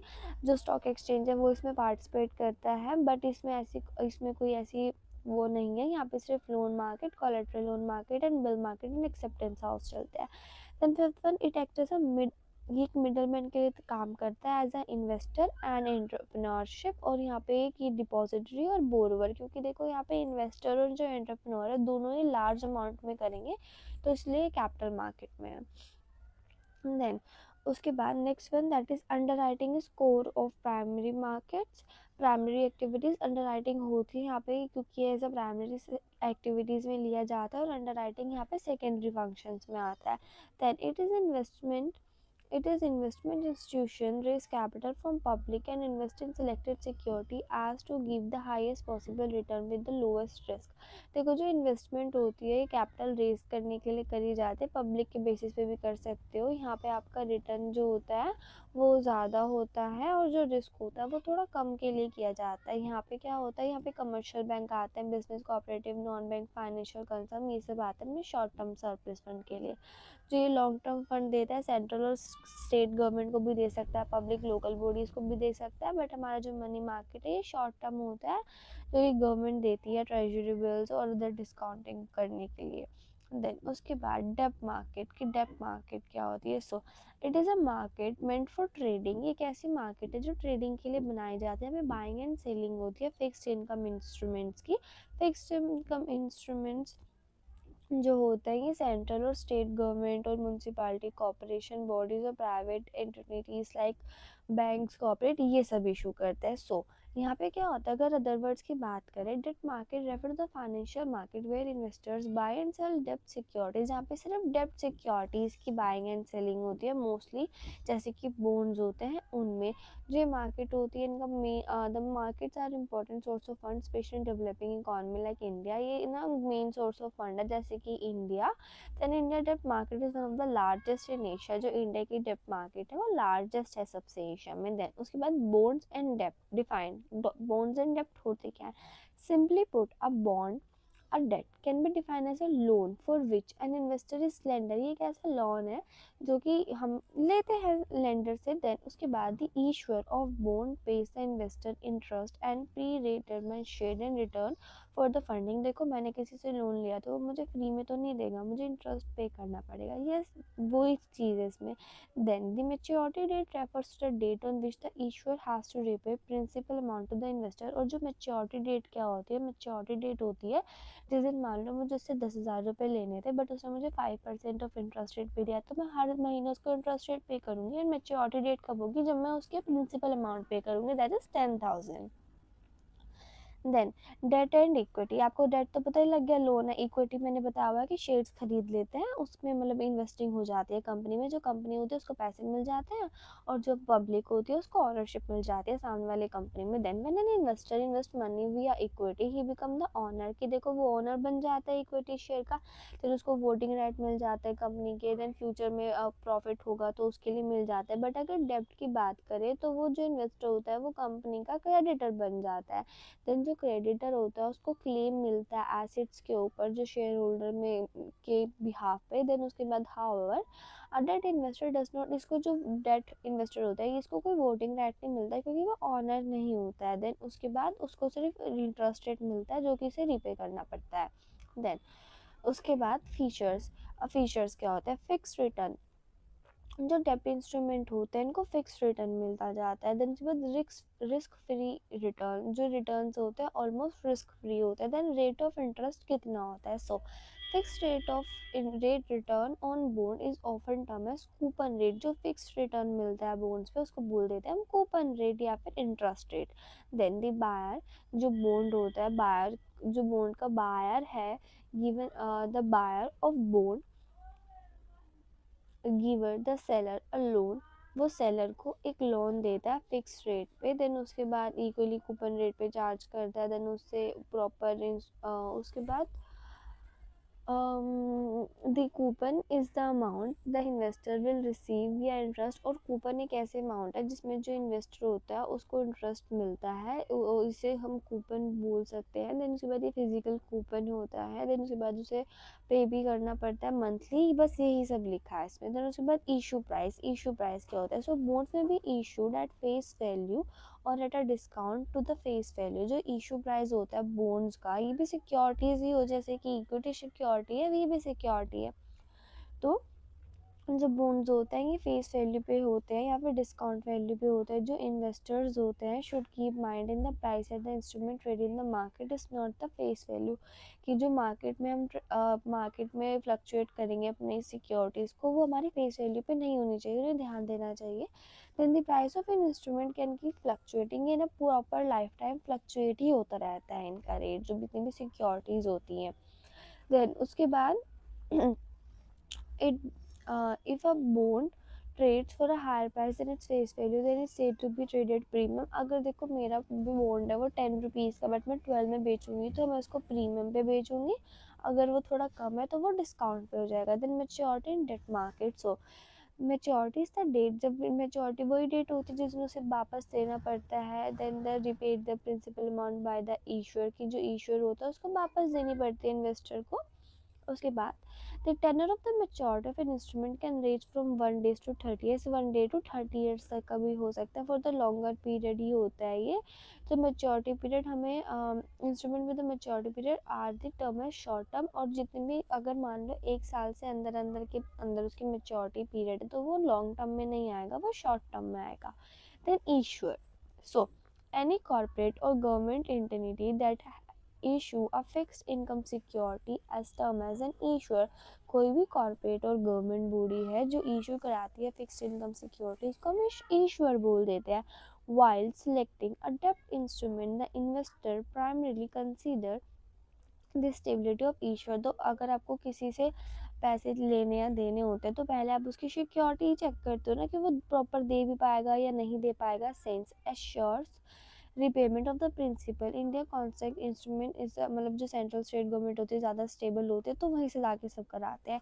Then 7th that is yield to maturity, so in depth market yield to maturity is the most popular measure to quantify the rate of return, तो जो yield to maturity है ये proper एक popular major है जिससे हम quantify कर देते हैं कि रेट ऑफ रिटर्न कितना मिलेगा। Then determination of price, so the price of instrument in depth market is based on the forces demand supply. जो इंस्ट्रूमेंट का प्राइस है वो बताता है कि डिमांड एंड सप्लाई कितनी है। जो प्राइस होगा वो भी इकोनॉमिक कंडीशंस में, मार्केट कंडीशंस में, इन सबके देख कर ही रखा जाएगा। The ninth one, that is maturity at face par value. Face value par value is the amount is investable gap. देखो फेस वैल्यू क्या होती है और वैल्यू और प्रिंसिपल ये एक ऐसे अमाउंट है जो इन्वेस्टर को वापस दी जाती है फ्रॉम द इशूअर अगर उसको मैटर्स पूरा हो जाता है तो। देन टाइप्स ऑफ डेब्ट इंस्ट्रूमेंट की जो डेब्ट इंस्ट्रूमेंट है वो कौन सी फॉर्म में डेब्ट ले सकता है। आप लोग ले तो रहे हो पर आप ले किस फॉर्म में रहे हो। So there are various types of डेब्ट instrument available that one can find in Indian market. तो first is government security. So जो आरबीआई होता है ये सिक्योरिटीज इशू करता है और G-sec on behalf of government of India, India के गवर्नमेंट के बिहाफ पे। देन जो सिक्योरिटी का मैच्योरिटी पीरियड 1 से लेकर 30 साल तक का होता है और फिक्स रेट रिटर्न मिलता है। देन उसके बाद ये पेबल इंटरेस्ट सेमी पेबल भी हो सकता है। देन कॉर्पोरेट बैंक जो बॉन्ड्स होता है ये PSU and private corporates offer करती है इनको। इनका टेनर 15 साल तक का होता है। जो companies to G government securities corporate bonds carry high risk, इसमें ना थोड़ा ज़्यादा रिस्क होता है बट कि कॉर्पोरेशन इंडस्ट्री पे डिपेंड करता है कि कितना है। जो बॉन्ड्स है ये हाई रिटर्न पे दिए जाते हैं जो कि मतलब गवर्नमेंट सिक्योरिटीज़ होती हैं इन पर तो ज़्यादा ही टैक्स लगाते हैं ये। Then third one that is certificate of deposit. So these are negotiable money market instrument. एक नेगोशिएबल मनी मार्केट है जो सर्टिफिकेट यूजुअली हाई रिटर्न के लिए करा जाता है जो बैंक डिपॉजिट बैंक में जो हम कराते हैं। Then are issue in demat form में, डीमैट फॉर्म में होता है और उसे एनसेंस प्रोमिसरी नोट्स में भी हो सकता है। इसके सेवरल इंस्टीट्यूशंस हो सकते हैं। जो बैंक्स होता है ये भी ऑफर कराता है बिटवीन दी 7 डेज और 1 ईयर के बीच में। जो सर्टिफिकेट ऑफ डिपॉजिट्स होता है फाइनेंशियल इंस्टीट्यूशन होता है इसकी मैच्योरिटी 1 से लेकर 3 साल तक की होती है और इसकी कुछ एजेंसीज होती हैं, these are those agencies. Then उसके बाद कमर्शियल पेपर कौन से होते हैं ये आई गेस हम फाइनेंशियल लिटरेसी में पढ़ के आए हैं। सो द ये शॉर्ट टर्म की सिक्योरिटीज़ होती है इनका मैच्योरिटी पीरियड 7 to 365 डेज होता है। जो कमर्शियल पेपर्स होते हैं ये कॉर्पोरेट एंटिटीज ऑफर करती है at the value of face. Then उसके बाद ये मॉनेटरी टर्म में होते हैं। देन उसके बाद ये डेप्ट के लिए काम करता है लार्ज कंपनी के लिए जिनको शॉर्ट फर्म की ज़रूरत होती है। देन उसके बारे में देन उसके बाद यहाँ पे कुछ इसकी हिस्ट्री के बारे में लिखा है। It involve the more loss of time, या फिर ज़्यादा टाइम ऑफ जाता है। देन जो कमर्शियल पेपर बहुत ज़्यादा इफेक्टिव बन गए हैं शॉर्ट टर्म के लिए। देन उसके बाद हम डायरेक्ट नेगोशिएट भी कर सकते हैं। Then fifth one that is treasury bills. So treasury bills क्या होता है?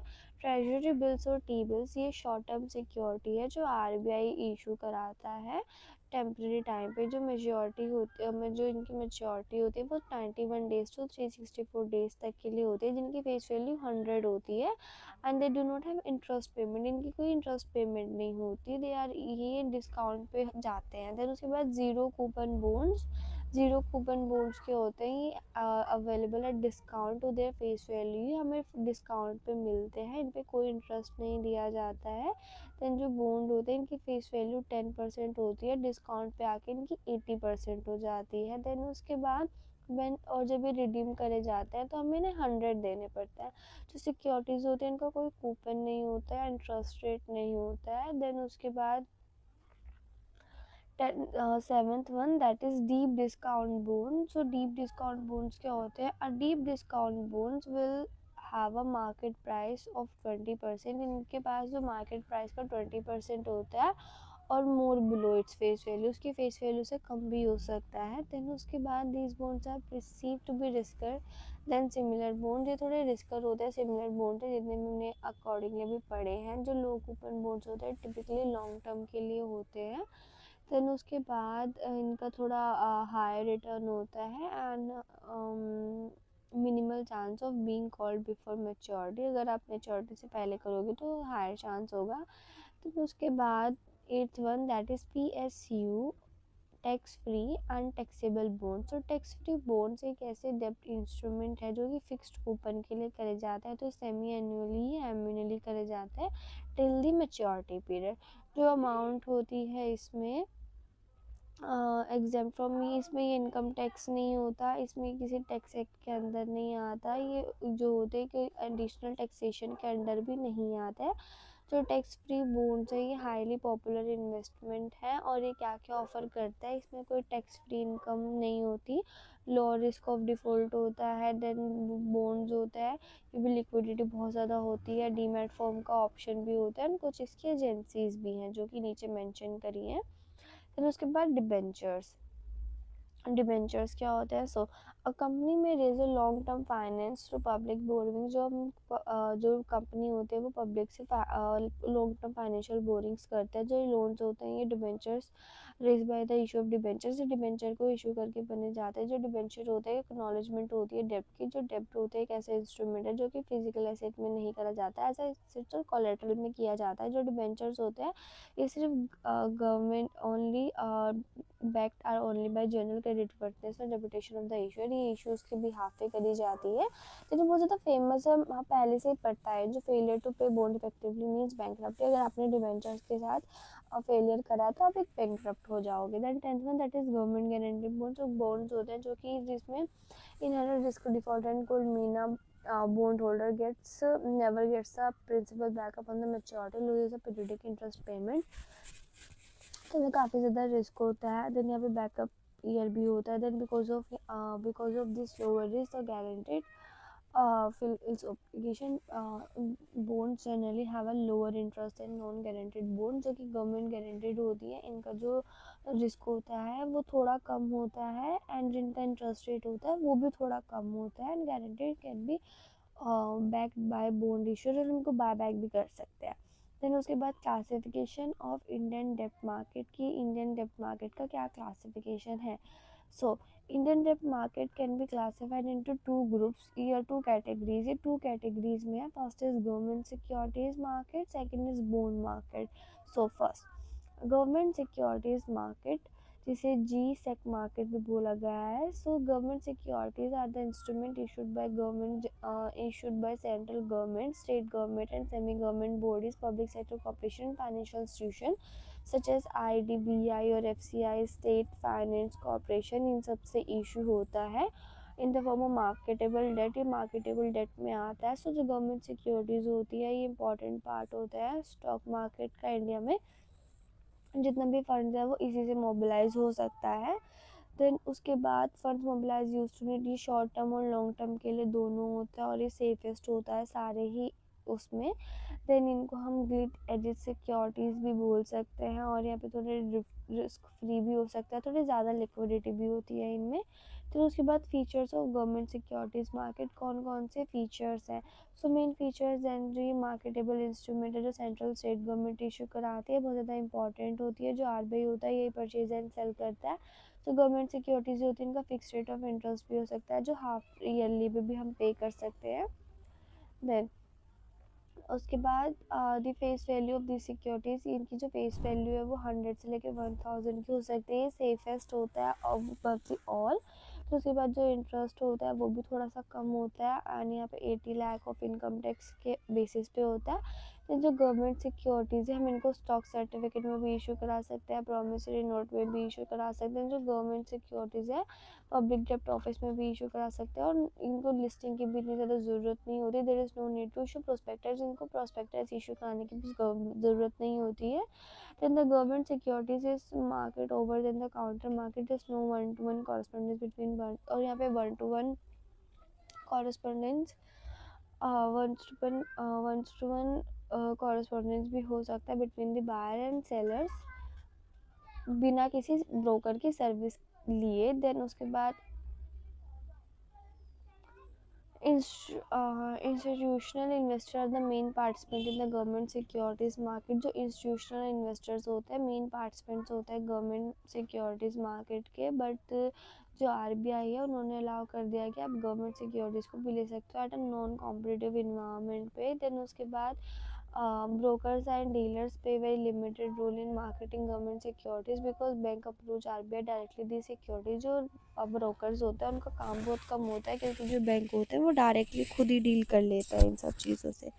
फिर उसके बाद players in government securities market कौन कौन से प्लेयर्स हो सकते हैं. सेंट्रल स्टेट गवर्नमेंट हो सकते हैं, कमर्शियल बैंक हो सकते हैं, जॉइंट स्टॉक कंपनीज हो सकती है, NBFFs हो सकती है, LIC GIC UTI हो सकते हैं, इंडिविजुअल्स हो सकते हैं, PF वाले हो सकते हैं. देन उसके बाद ये सारे इंस्टीट्यूशंस हो सकते हैं. Then B that is bond market. Bond market क्या होती है? So it is consist of financial institution bonds. ये फाइनेंशियल इंस्टीट्यूशन बॉन्ड्स हो सकते हैं, प्राइवेट कॉर्पोरेट बॉन्ड्स हो सकते हैं, debenture and public sector unit PSU bonds हो सकते हैं.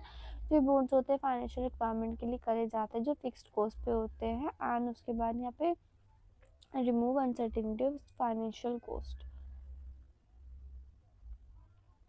Then structure of the corporate डेब्ट मार्केट इन इंडिया. की जो स्ट्रक्चर क्या है कॉर्पोरेट डेब्ट मार्केट का इंडिया में. सो द कॉर्पोरेट डेब्ट market can be classified into primary market and secondary market. ये primary market and secondary market से क्लासिफाइड है. देन उसके बाद प्राइमरी मार्केट कॉर्पोरेट भी है, प्राइवेट प्लेसमेंट जहाँ पे प्राइवेट प्लेसमेंट हो सकते हैं like corporate bond place with जहाँ पे banks financial institution mutual fund ये सब आते हैं. जो सेकेंडरी मार्केट होती है ये प्लेटफॉर्म होते हैं जो वेरियस एक्सचेंज के लिए यूज़ करे जाते हैं. So first is private corporate डेब्ट market. So the private corporate डेब्ट मार्केट प्रोवाइड ऑल्टरनेटिव मीन्स. यहाँ पे लॉन्ग टर्म रिसोर्सेज के लिए करा जाता है. जो कॉर्पोरेट होती है ये बोरविंग्स के लिए करी जाती है. बैंक्स और फाइनेंशियल इंस्टीट्यूशन से हम लोन्स ले सकते हैं अपनी इन्वेस्टमेंट को फुलफिल करने के लिए. यहाँ पे जो इक्विटी होती है वो भी यूज़ करी जाती है फॉर द लॉन्ग पीरियड. जो बॉन्ड्स है वो भी कंपनी इशू करती है और यहाँ पे ह्यूज फंडिंग कर सकते हैं हम on the basis of long term. Then importance of the corporate डेब्ट मार्केट की. जो कॉर्पोरेट डेब्ट मार्केट है उसकी क्या इंपॉर्टेंस है. So from the prospective of developing country. अगर हम डेवलपिंग कंट्री के प्रोस्पेक्टिव से देखें तो जो लिक्विड कॉर्पोरेट बॉन्ड मार्केट है बहुत ज़्यादा क्रिटिकली अप्लाई करती है. देन उसके बाद यहाँ पे आपकी रिक्वायरमेंट्स पूरी हो जाती है, लॉन्ग टर्म की रिक्वायरमेंट्स पूरी हो जाती है, एकदम proper stable source of finance हमें मिलता है और यहाँ पे प्रॉपर फाइनेंशियल है और पूरी वेल डेवलप्ड भी है. उसके बाद जो प्राइवेट बॉन्ड मार्केट है बहुत ज़्यादा इंपॉर्टेंट है from the view of credit culture और मार्केट डिसिप्लिन के बाद. उसके बाद यहाँ पे इसकी कुछ हिस्ट्री है, देन की इकोनॉमिक्स है, जो क्राइसिस के बारे में फाइनेंशियल डिस्ट्रेस बस यही लिखा है. इसको तो मत ही रीड करना, ये तो नहीं आएगा एग्जाम में. देन उसके बाद डेरिवेटिव मार्केट की. डेरिवेटिव मार्केट कौन सी होती है. So derivative market is one which is drive from an existing product. जो कि हम एग्जिस्टिंग प्रोडक्ट से ड्राइव करते हैं. So mathematically define it is a variable drive from an existing variable. ये एग्जिस्टिंग वेरिएबल से होता है. जो financially defined derivative is a product whose values drive from the value of existing product. जिसकी जो वैल्यू होती है वो मार्केट में कैसे होती है, एग्जिस्टिंग प्रोडक्ट से उसकी वैल्यू जाती है. Therefore for derivative to exist there should be an underlying product, there should be market for underlying. in other words derivative is a financial product. ऐसा फाइनेंशियल प्रोडक्ट है जो कि बाकी अदर कमोडिटी से या प्रोडक्ट से लिंक होता है. देन जो डेरिवेटिव होता है फाइनेंशियल प्रोडक्ट होता है फ्रॉम द स्पॉट प्राइस के लिए जिसको हम अंडरलाइन बोल सकते हैं. For example a wheat farmer may enter an agreement to sell his harvest at a future date to eliminate risk of changing in price by the date. देखिए देखो कोई फार्मर है उसने फ्यूचर पे बोला है कि मैं आपको फ्यूचर में जाके इतने पैसों का बेच दूंगा, कि पहले ही बता रहा है कि अगर मान लो प्राइस चेंज हो गई तो उसको कोई लॉस ना पड़े. तो जैसे सब ट्रांजेक्शन है जो फ्यूचर बेसिस पे होगी इनको डेरिवेटिव मार्केट बोलते हैं. तो उसके बाद ये प्रॉपर गाइडेड वगैरह के लिए करी जाती है. देन जो प्राइस ऑफ व्हीट होगा उसको अंडरलाइन करा जाएगा, ऐसा सा कहने का मतलब है इनका. देन जो डेरिवेटिव मार्केट है इनको they are so called because ये सो कोल्ड है बिकॉज जो फाइनेंशियल इंस्ट्रूमेंट्स होते हैं ये अंडरलाइंग से होते हैं जैसे कि ट्रेजरी बिल्स बॉन्ड्स नोट इन सब के बेसिस पे किया जाता है. And the primitive and simplest form of derivative is forward contract. जिसको हम फॉरफेदर और डेरिवेटिव से बोल सकते हैं. We have financial derivatives. हमारे पास फाइनेंशियल डेरिवेटिव्स भी है such as forward futures option swaps और mix of these equity derivatives commodity derivatives. हमारे पास इतने सारे ऑप्शंस होते हैं इनके. इनफैक्ट ये ना फाइनेंशियल मार्केट्स को चेंज भी कर देते हैं, एंड इसमें आईटी वगैरह का भी रोल है। देन उसके बाद प्लेयर्स इन डेरिवेटिव मार्केट की, जो प्लेयर्स कौन होता है डेरिवेटिव मार्केट के, कि एक इन अ कंट्रोल मार्केट, अगर कंट्रोल मार्केट की बात करें तो सब कुछ जो होता है everything players are not expose any kind of price risk. यहाँ पे जो हमारे जो प्लेयर्स होते हैं इनको बोला नहीं जाता है कि आप प्राइस को ऐसे डिस्क्लोज करो by the regulator markets, and they have to operate with the boundaries set by the regulator, और उन्हें काम करना पड़ता है जो कि रेगुलेटर ही जो दायरा तय करता है उन्हें उसी के अंदर काम करना पड़ता है, वो खुद से एडिशनली कोई एक्सप्लोजन नहीं दे सकते किसी को। देन उसके बाद देयर आर 3 मेजर प्लेयर, उसके बाद 3 मेजर प्लेयर है डेरिवेटिव मार्केट के। फर्स्ट इज हेजर जो कि मार्जिनल प्लेयर्स और ट्रेडर्स का पार्ट है, देन स्पेकुलेटर्स, देन आर्बिट्रेज। देन उसके बाद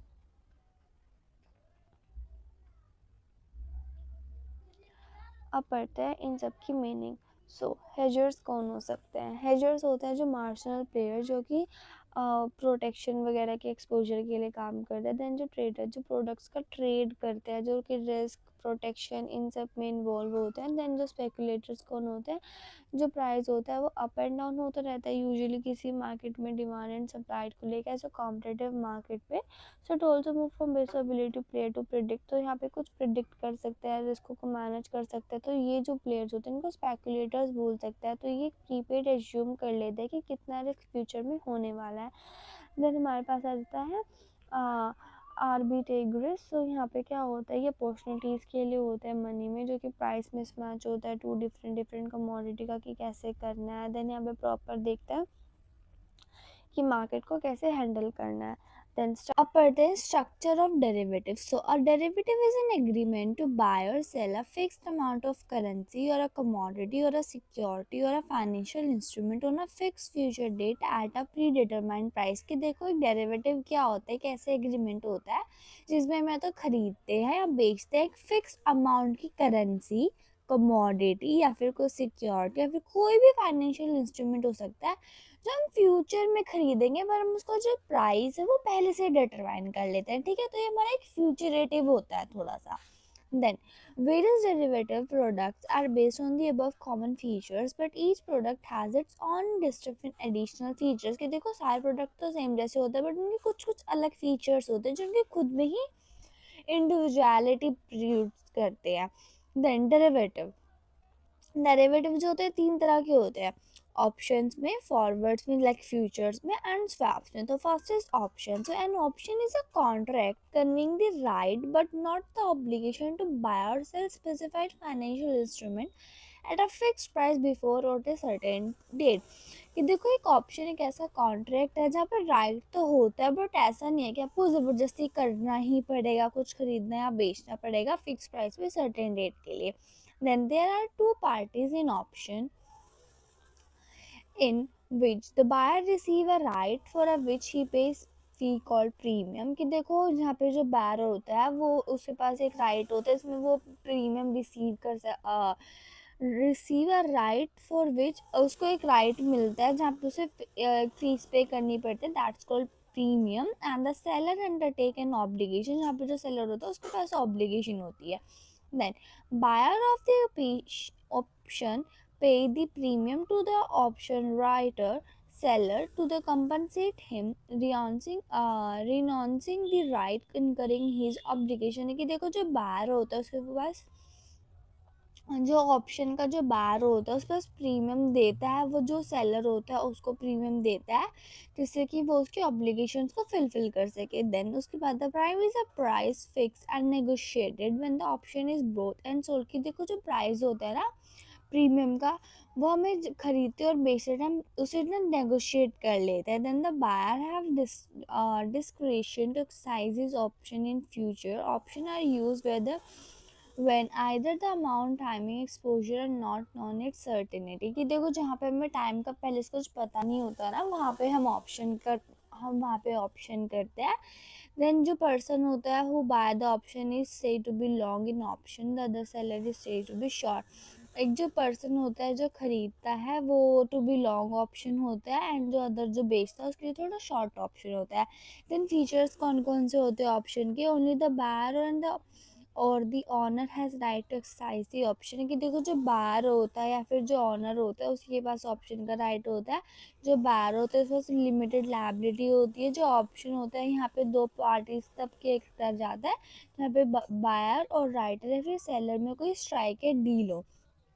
उसके बाद जो ऑप्शन होल्डर होते हैं उनके पास कोई वोटिंग राइट नहीं होता और वो डिविडेंड भी नहीं मिलता उनको। देन जो ऑप्शन होते हैं उसमें risk of degree have a high degree, यहाँ पे थोड़ा रिस्क ज़्यादा होता है।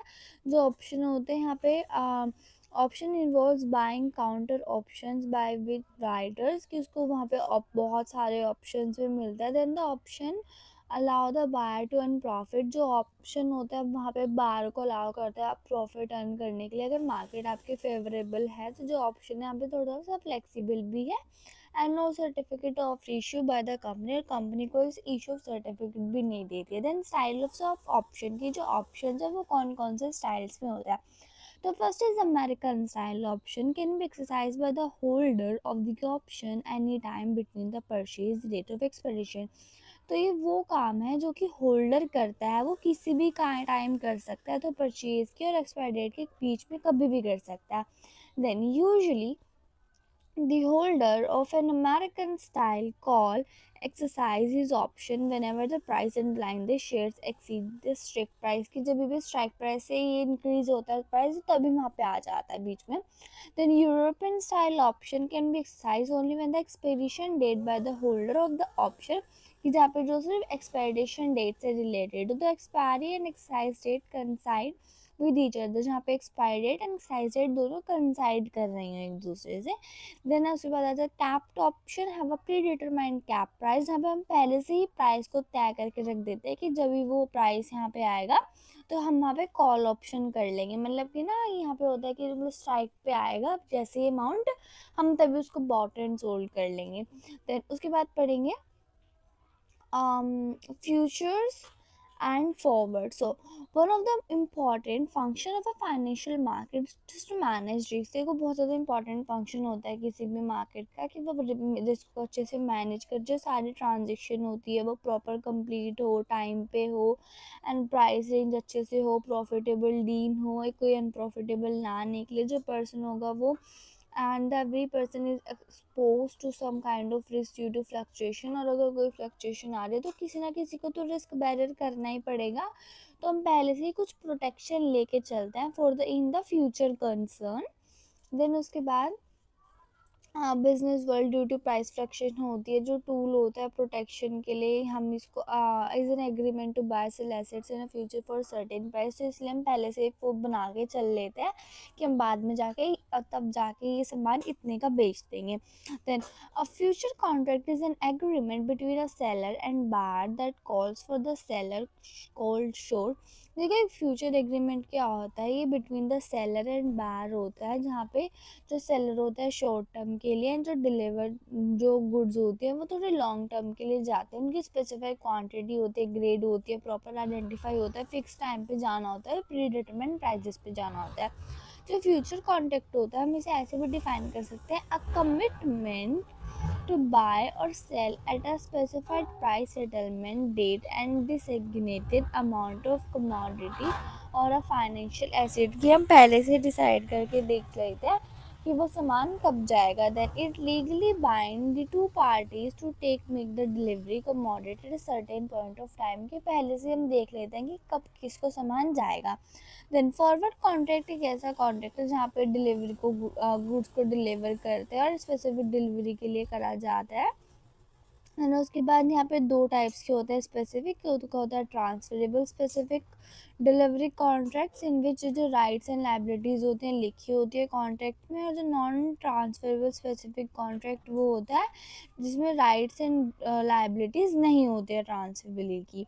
देन उसके बाद out of these future transferable delivery goods they are highly standardise, और वहाँ पर उसके बाद हाईली स्टैंडर्डाइज भी होते हैं। जो शॉर्ट टर्म एंड राइटर्स और द बायर्स होते हैं जो लॉन्ग्स के लिए होते हैं उनको डिलीवरी करनी पड़ती है, तो फिक्स क्वांटिटी में करना पड़ता है प्रॉपर, जिसमें हेजर्स, फार्मर्स, कॉपरेटर्स सब आते हैं। तो फ्यूचर्स कौन कौन से होते हैं फ्यूचर कॉन्ट्रैक्ट्स के, कि ये ट्रांसफरेबल लीगल एग्रीमेंट के लिए करा जाता है, जिसमें जो टर्म्स होती हैं वो चेंज नहीं करी जा सकती हैं during the life time of contract. इन जो फ्यूचर्स होते हैं ये ओनली ऑर्गेनाइज और रिकग्नाइज स्टॉक एक्सचेंज के लिए करे जाते हैं और ये रेगुलेटर होते हैं by authority like SEBI and RBI.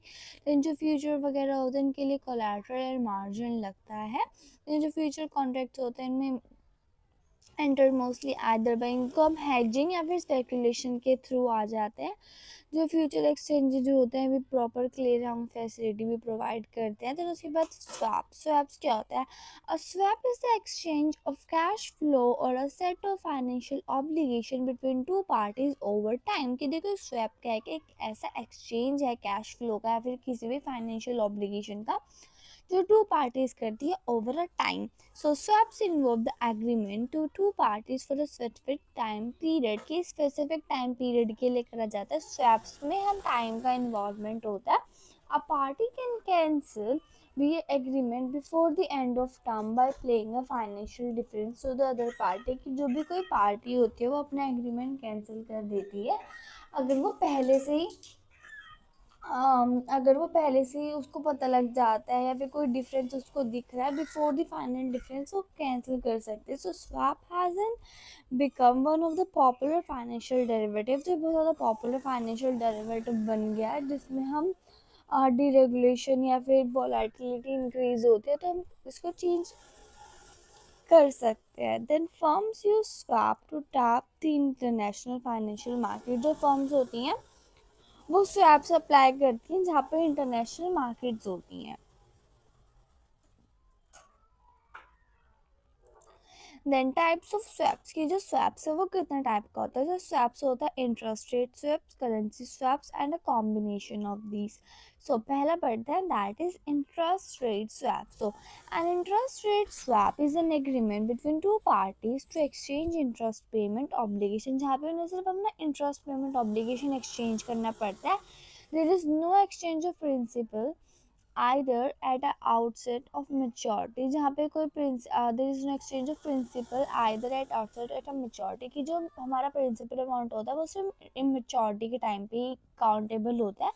जो प्रिंसिपल अमाउंट होते हैं are notional or fixed purely calculation purpose। interest swap transaction involve payment of interest or the notional principal calculated a fixed rate against receipt of floating rate. When combination of an asset liability interest rate ISR can change the risk of excess by changing net cash flow। fixed rate liability can be converted into floating rate liability। कि देखो interest rate swaps में क्या होता है ये एक borrowing का ही major होता है जो एक फ्लोटिंग प्राइस में होता है। इसमें नोशनल प्रिंसिपल अमाउंट होता है फिक्स रेट पे कैलकुलेट करा जाता है।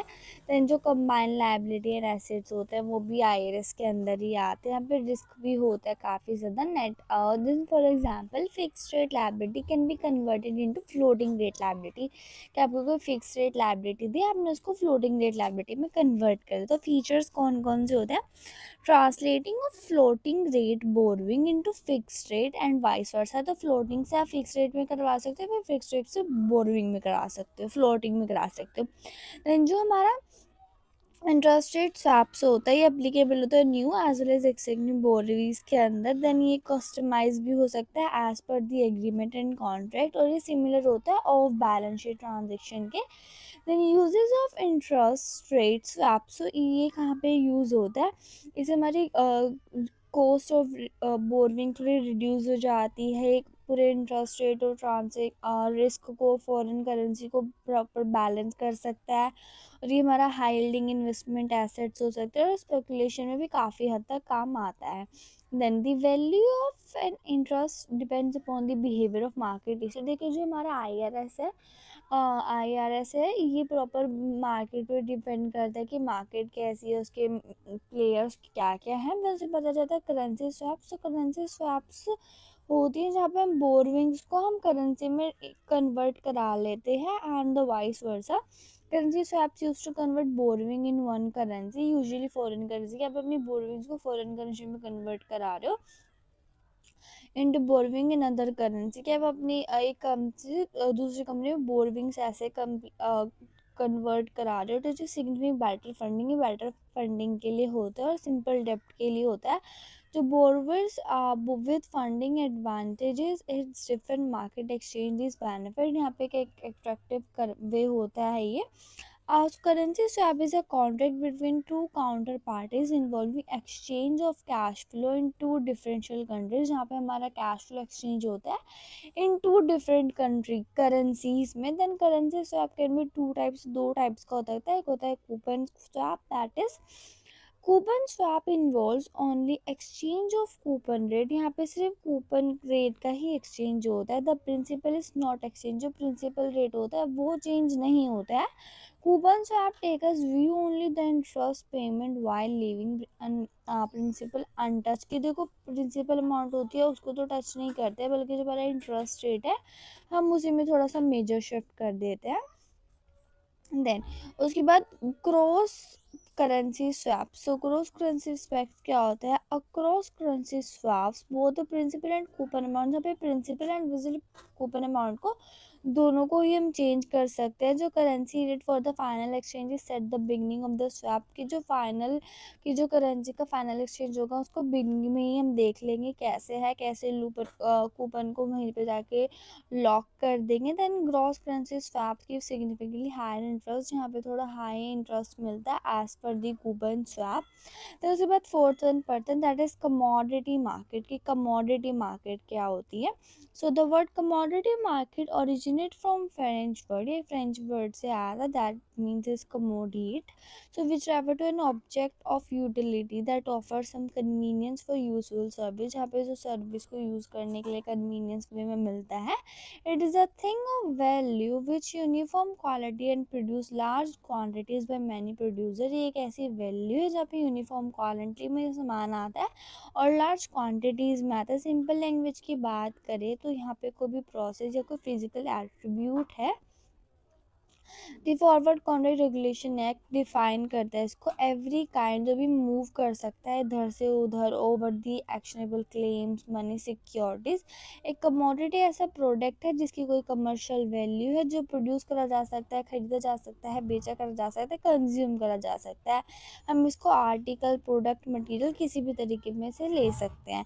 Then commodity exchange in India. की कमोडिटी एक्सचेंज इंडिया में कैसा है? तो commodity exchange can be classified the national level commodity exchange, regional level commodity exchange. So the structure of Indian commodity exchange is the following figure. कि जो India में है वो कैसा है वो फॉलोइंग फिगर में बताया हुआ है. Then although the organized commodity future market in emerged. की तो जितनी भी हमारी commodity market थी 1975 में आई थी proper Bombay cotton trade association से. तो उसके बाद थोड़ी इंक्रीज होती गई, रिस्ट्रिक्शंस आती रही. एट प्रेजेंट हमारे पास 4 कमोडिटी एक्सचेंज ऑपरेटिंग है. The national level, rest of the regional levels. कुछ नेशनल की है और फिर rest of the regional levels की है. तो कमोडिटी एक्सचेंज कौन कौन सी है? एक आती है हमारी मल्टी कमोडिटी एक्सचेंज, ये हम MCX के नाम भी बोल सकते हैं. फर्स्ट हमारी कमोडिटी एक्सचेंज है जो कि मुंबई में लोकेट करती है. एंड ये वर्ल्ड की 6 लार्जेस्ट कमोडिटी फ्यूचर मार्केट्स है भाई दी, जिसका ट्रेड हमारा 80% होता है. And most of the traded क्या क्या होता है इसमें? Gold, crude oil, silver, natural gas, zinc, copper etcetera. तो उसके बाद national commodity and derivative exchange, इसको हम NCDEX भी बोल सकते हैं. ये 2003 में लॉन्च हुई थी. Financial institution, state of good banks आए थे. सेकेंड बिगेस्ट एक्सचेंज है एंड द गोल्डमैन स्कॉच and minority stake exchange. And जो गोल्डमैन था माइनॉरिटी स्टेक में था. इट अकाउंट्स फॉर यहाँ पे 12% ऑफ टोटल कमोडिटी आता है जो फ्यूचर में होने वाला है. That's in the soil, pulses, soybean, rapeseeds and are some of the main commodity. ये सब मेन कमोडिटी यहाँ पर आती हैं. देन उसके बाद आ जाते हैं हमारे पास नेशनल मल्टी कमोडिटी एक्सचेंज. इसको हम NMCE भी बोल सकते हैं. फर्स्ट एक्सचेंज इंडिया बेस्ड है जो कि अहमदाबाद में है और ये गोल्ड एंड सिल्वर में डिलीवर करती है. देन उसके बाद fourth one that is Indian commodity exchange ICEX. तो ये गुड़गांव एंड फ्यूचर ट्रेडिंग के लिए भी आई थी. देन उस फ्यूचर्स ट्रेडिंग के लिए आई थी 2009 में. देन रिलायंस एक्सचेंज लिमिटेड भी है, ये काफ़ी ज़्यादा इन्वेस्टर्स भी हैं इसमें. देन यहाँ पे सिल्वर, क्रूड ऑयल, इन सब में ये एक्सचेंज करते हैं. देन आ जाता है ECE. सो एक जिसको पहले अहमदाबाद कमोडिटी एक्सचेंज लिमिटेड बोलते थे, जो फ्यूचर ट्रेडिंग के लिए शुरू हुई थी इन 2010. मोर देन 50 ईयर से चली। देन उसके बाद जाती है इंश्योरेंस मार्केट की। इंश्योरेंस मार्केट क्या होते हैं? So healthy developing insurance sector is of a vital importance of every modern economy. कि किसी भी मॉडर्न इकोनॉमी में एक हेल्दी इंश्योरेंस मार्केट तो होनी चाहिए। ये इंकरेज करती है सेविंग हैबिट्स को, सेफ्टी प्रोवाइड करती है एंड नेचुरल अर्बन एरियाज़ को प्रॉपर प्रोडक्टिविटी देती है। देन इंडिविजुअल्स को बहुत लॉन्ग टर्म तक हेल्प करती है। जो इंश्योरेंस इंडस्ट्री होती है बहुत ज़्यादा सिग्निफिकेंट रोल प्ले करती है हमारी मार्केट में। तो इस बार ये नेचुरल डिजास्टर से बचाती है। And the individual require insurance service. जो भी इंडिविजुअल होते हैं जिनको इंश्योरेंस सर्विस चाहिए होती है, जैसे कि health care, life, property, pension, इन सब में हेल्प करता है। Then insurance sector developments. जो इंश्योरेंस मार्केट है प्रॉपर फुल सर्कल है, जो कि एक अनरेगुलेटेड से पूरा कम्प्लीटली रेगुलेटेड में आया है। देन करेंटली ये डीरेगुलेटेड हो रहा है, मतलब इसको नंबर ऑफ एक्ट्स है, बहुत ज़्यादा एक्ट्स आए हैं। जो इंश्योरेंस एक्ट आया था 1913 में, वो फर्स्ट लेजिस्लेशन था जिसमें सारी फर्म्स आती थी, जो प्रॉपर स्ट्रिक्ट कंट्रोल देता था ओवर द इंश्योरेंस बिजनेस में, जो पूरी कम्प्लीटली नेशनलाइज था। हुआ था 19 जनवरी 1956 में थ्रू लाइफ इंश्योरेंस कॉर्पोरेशन में। और यहाँ पे जितने भी 245 इंश्योरेंस कंपनीज है प्रॉपर हमारी इंडिया में एग्जिबिट होती थी। देन उसके बाद जनरल इंश्योरेंस बिजनेस एक्ट 1972 आया, जो कि हुआ था 100% जनरल इंश्योरेंस कंपनी के अंदर। देन उसके बाद 4 कंपनीज मर्ज हुई, जो सारी कंपनीज थी अमालगमेटिंग थी इंटू नेशनल इंश्योरेंस में, जो न्यू इंडिया इंश्योरेंस थी, oriental insurance and United Indian और इंश्योरेंस, एंड जो कि हेडक्वार्टर था उनको 4 मेट्रोपोलिटन सिटीज़ में। तो उसके बाद अंटिल 1990, जब तक 1990 नहीं आया, वहाँ पे कोई भी प्राइवेट इंश्योरेंस कंपनी नहीं थी इंडिया में, सब गवर्नमेंट ही इंट्रोड्यूस कराती थी। देन रीरेगुलेशन हुई, शेयर स्टॉक्स उठे, देन तब जाके उसको प्रॉपर फ्रेमवर्क हुआ। तो उसके बाद करंटली यहाँ पे बताया हुआ है कि किसके पास कितने शेयर्स हैं। तो उसके बाद प्रॉपर ये तो वैसे पढ़ने वाला नहीं है, तो हम इसको नहीं पढ़ेंगे, हम फॉरेन एक्सचेंज मार्केट पढ़ेंगे। फॉरेन एक्सचेंज मार्केट क्या है? So international transaction involve payment और receipt currency other than the home currency. देखो इंटरनेशनल ट्रांजेक्शंस क्या होते हैं, जिसमें पेमेंट्स होती हैं रिसिप्ट की, करेंसीज की, बट वो हमारी होम करेंसी में नहीं होती, वो ट्रेडिंग कंट्रीज में चलती है। This result the necessity of buying and selling. यहाँ पे बाइंग एंड सेलिंग होती है फॉरेन एक्सचेंज की। जो मार्केट होते हैं इंटरनेशनल करेंसी पे, इसको हम फॉरेन एक्सचेंज मार्केट बोलते हैं। And it is the organizational framework. एक ऑर्गेनाइजेशन फ्रेमवर्क है with the banks, firms, individual, government, जो कि करेंसीज को सेल करती है और बाय करती है। एक व्हीकल है जो कि पॉसिबल इफेक्ट करता है नेशनल करेंसीज में। देन उसके बाद फॉरेन एक्सचेंज मार्केट है proper demand and supply conditions देखती है, फॉरेन एक्सचेंज कैसा है, इकॉनमी कैसे चल रही है, बायर्स एंड सेलर्स कैसे है, रेट कैसा है। ये प्रॉपर फॉरेन एक्सचेंज मार्केट में भी ये सब ही होता है, जैसे हमारा इंडियन मार्केट में होता है। देन प्रॉपर फैसिलिटेट कराता है, अपनी परचेजिंग पावर को आप ट्रांसफ़र कर सकते हो। Then under system of completely flexible changing rate, यहाँ पे proper exchange rate proper flexible है, सारी डिमांड एंड सप्लाई सब कुछ फोर्स होता है।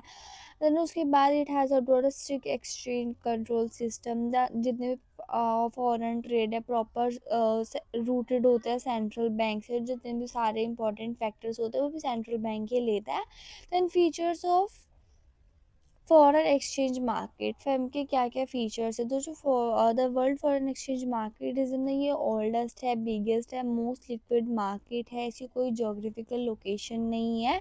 ये एक इनफॉर्मल मार्केट है जो कि बायर्स एंड सेलर को साथ में लाती है। इन्हें इलेक्ट्रॉनिकली लिंक्ड होती है bye telephone, cable lines.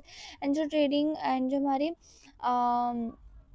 Foreign exchange market होती है प्रॉपर ट्रेड करती है, 24 आवर्स करती है by the telephone, display, monitors, telex, fax machine, इन सब के लिए करती है ना। पे इनफॉर्मल कॉन्टैक्ट्स होते हैं। मोस्ट ऑफ जो ट्रांजेक्शन होती है वो ऑरल कम्युनिकेशन पे रिटर्न होती है और रिटर्न में उनको लिख देते हैं।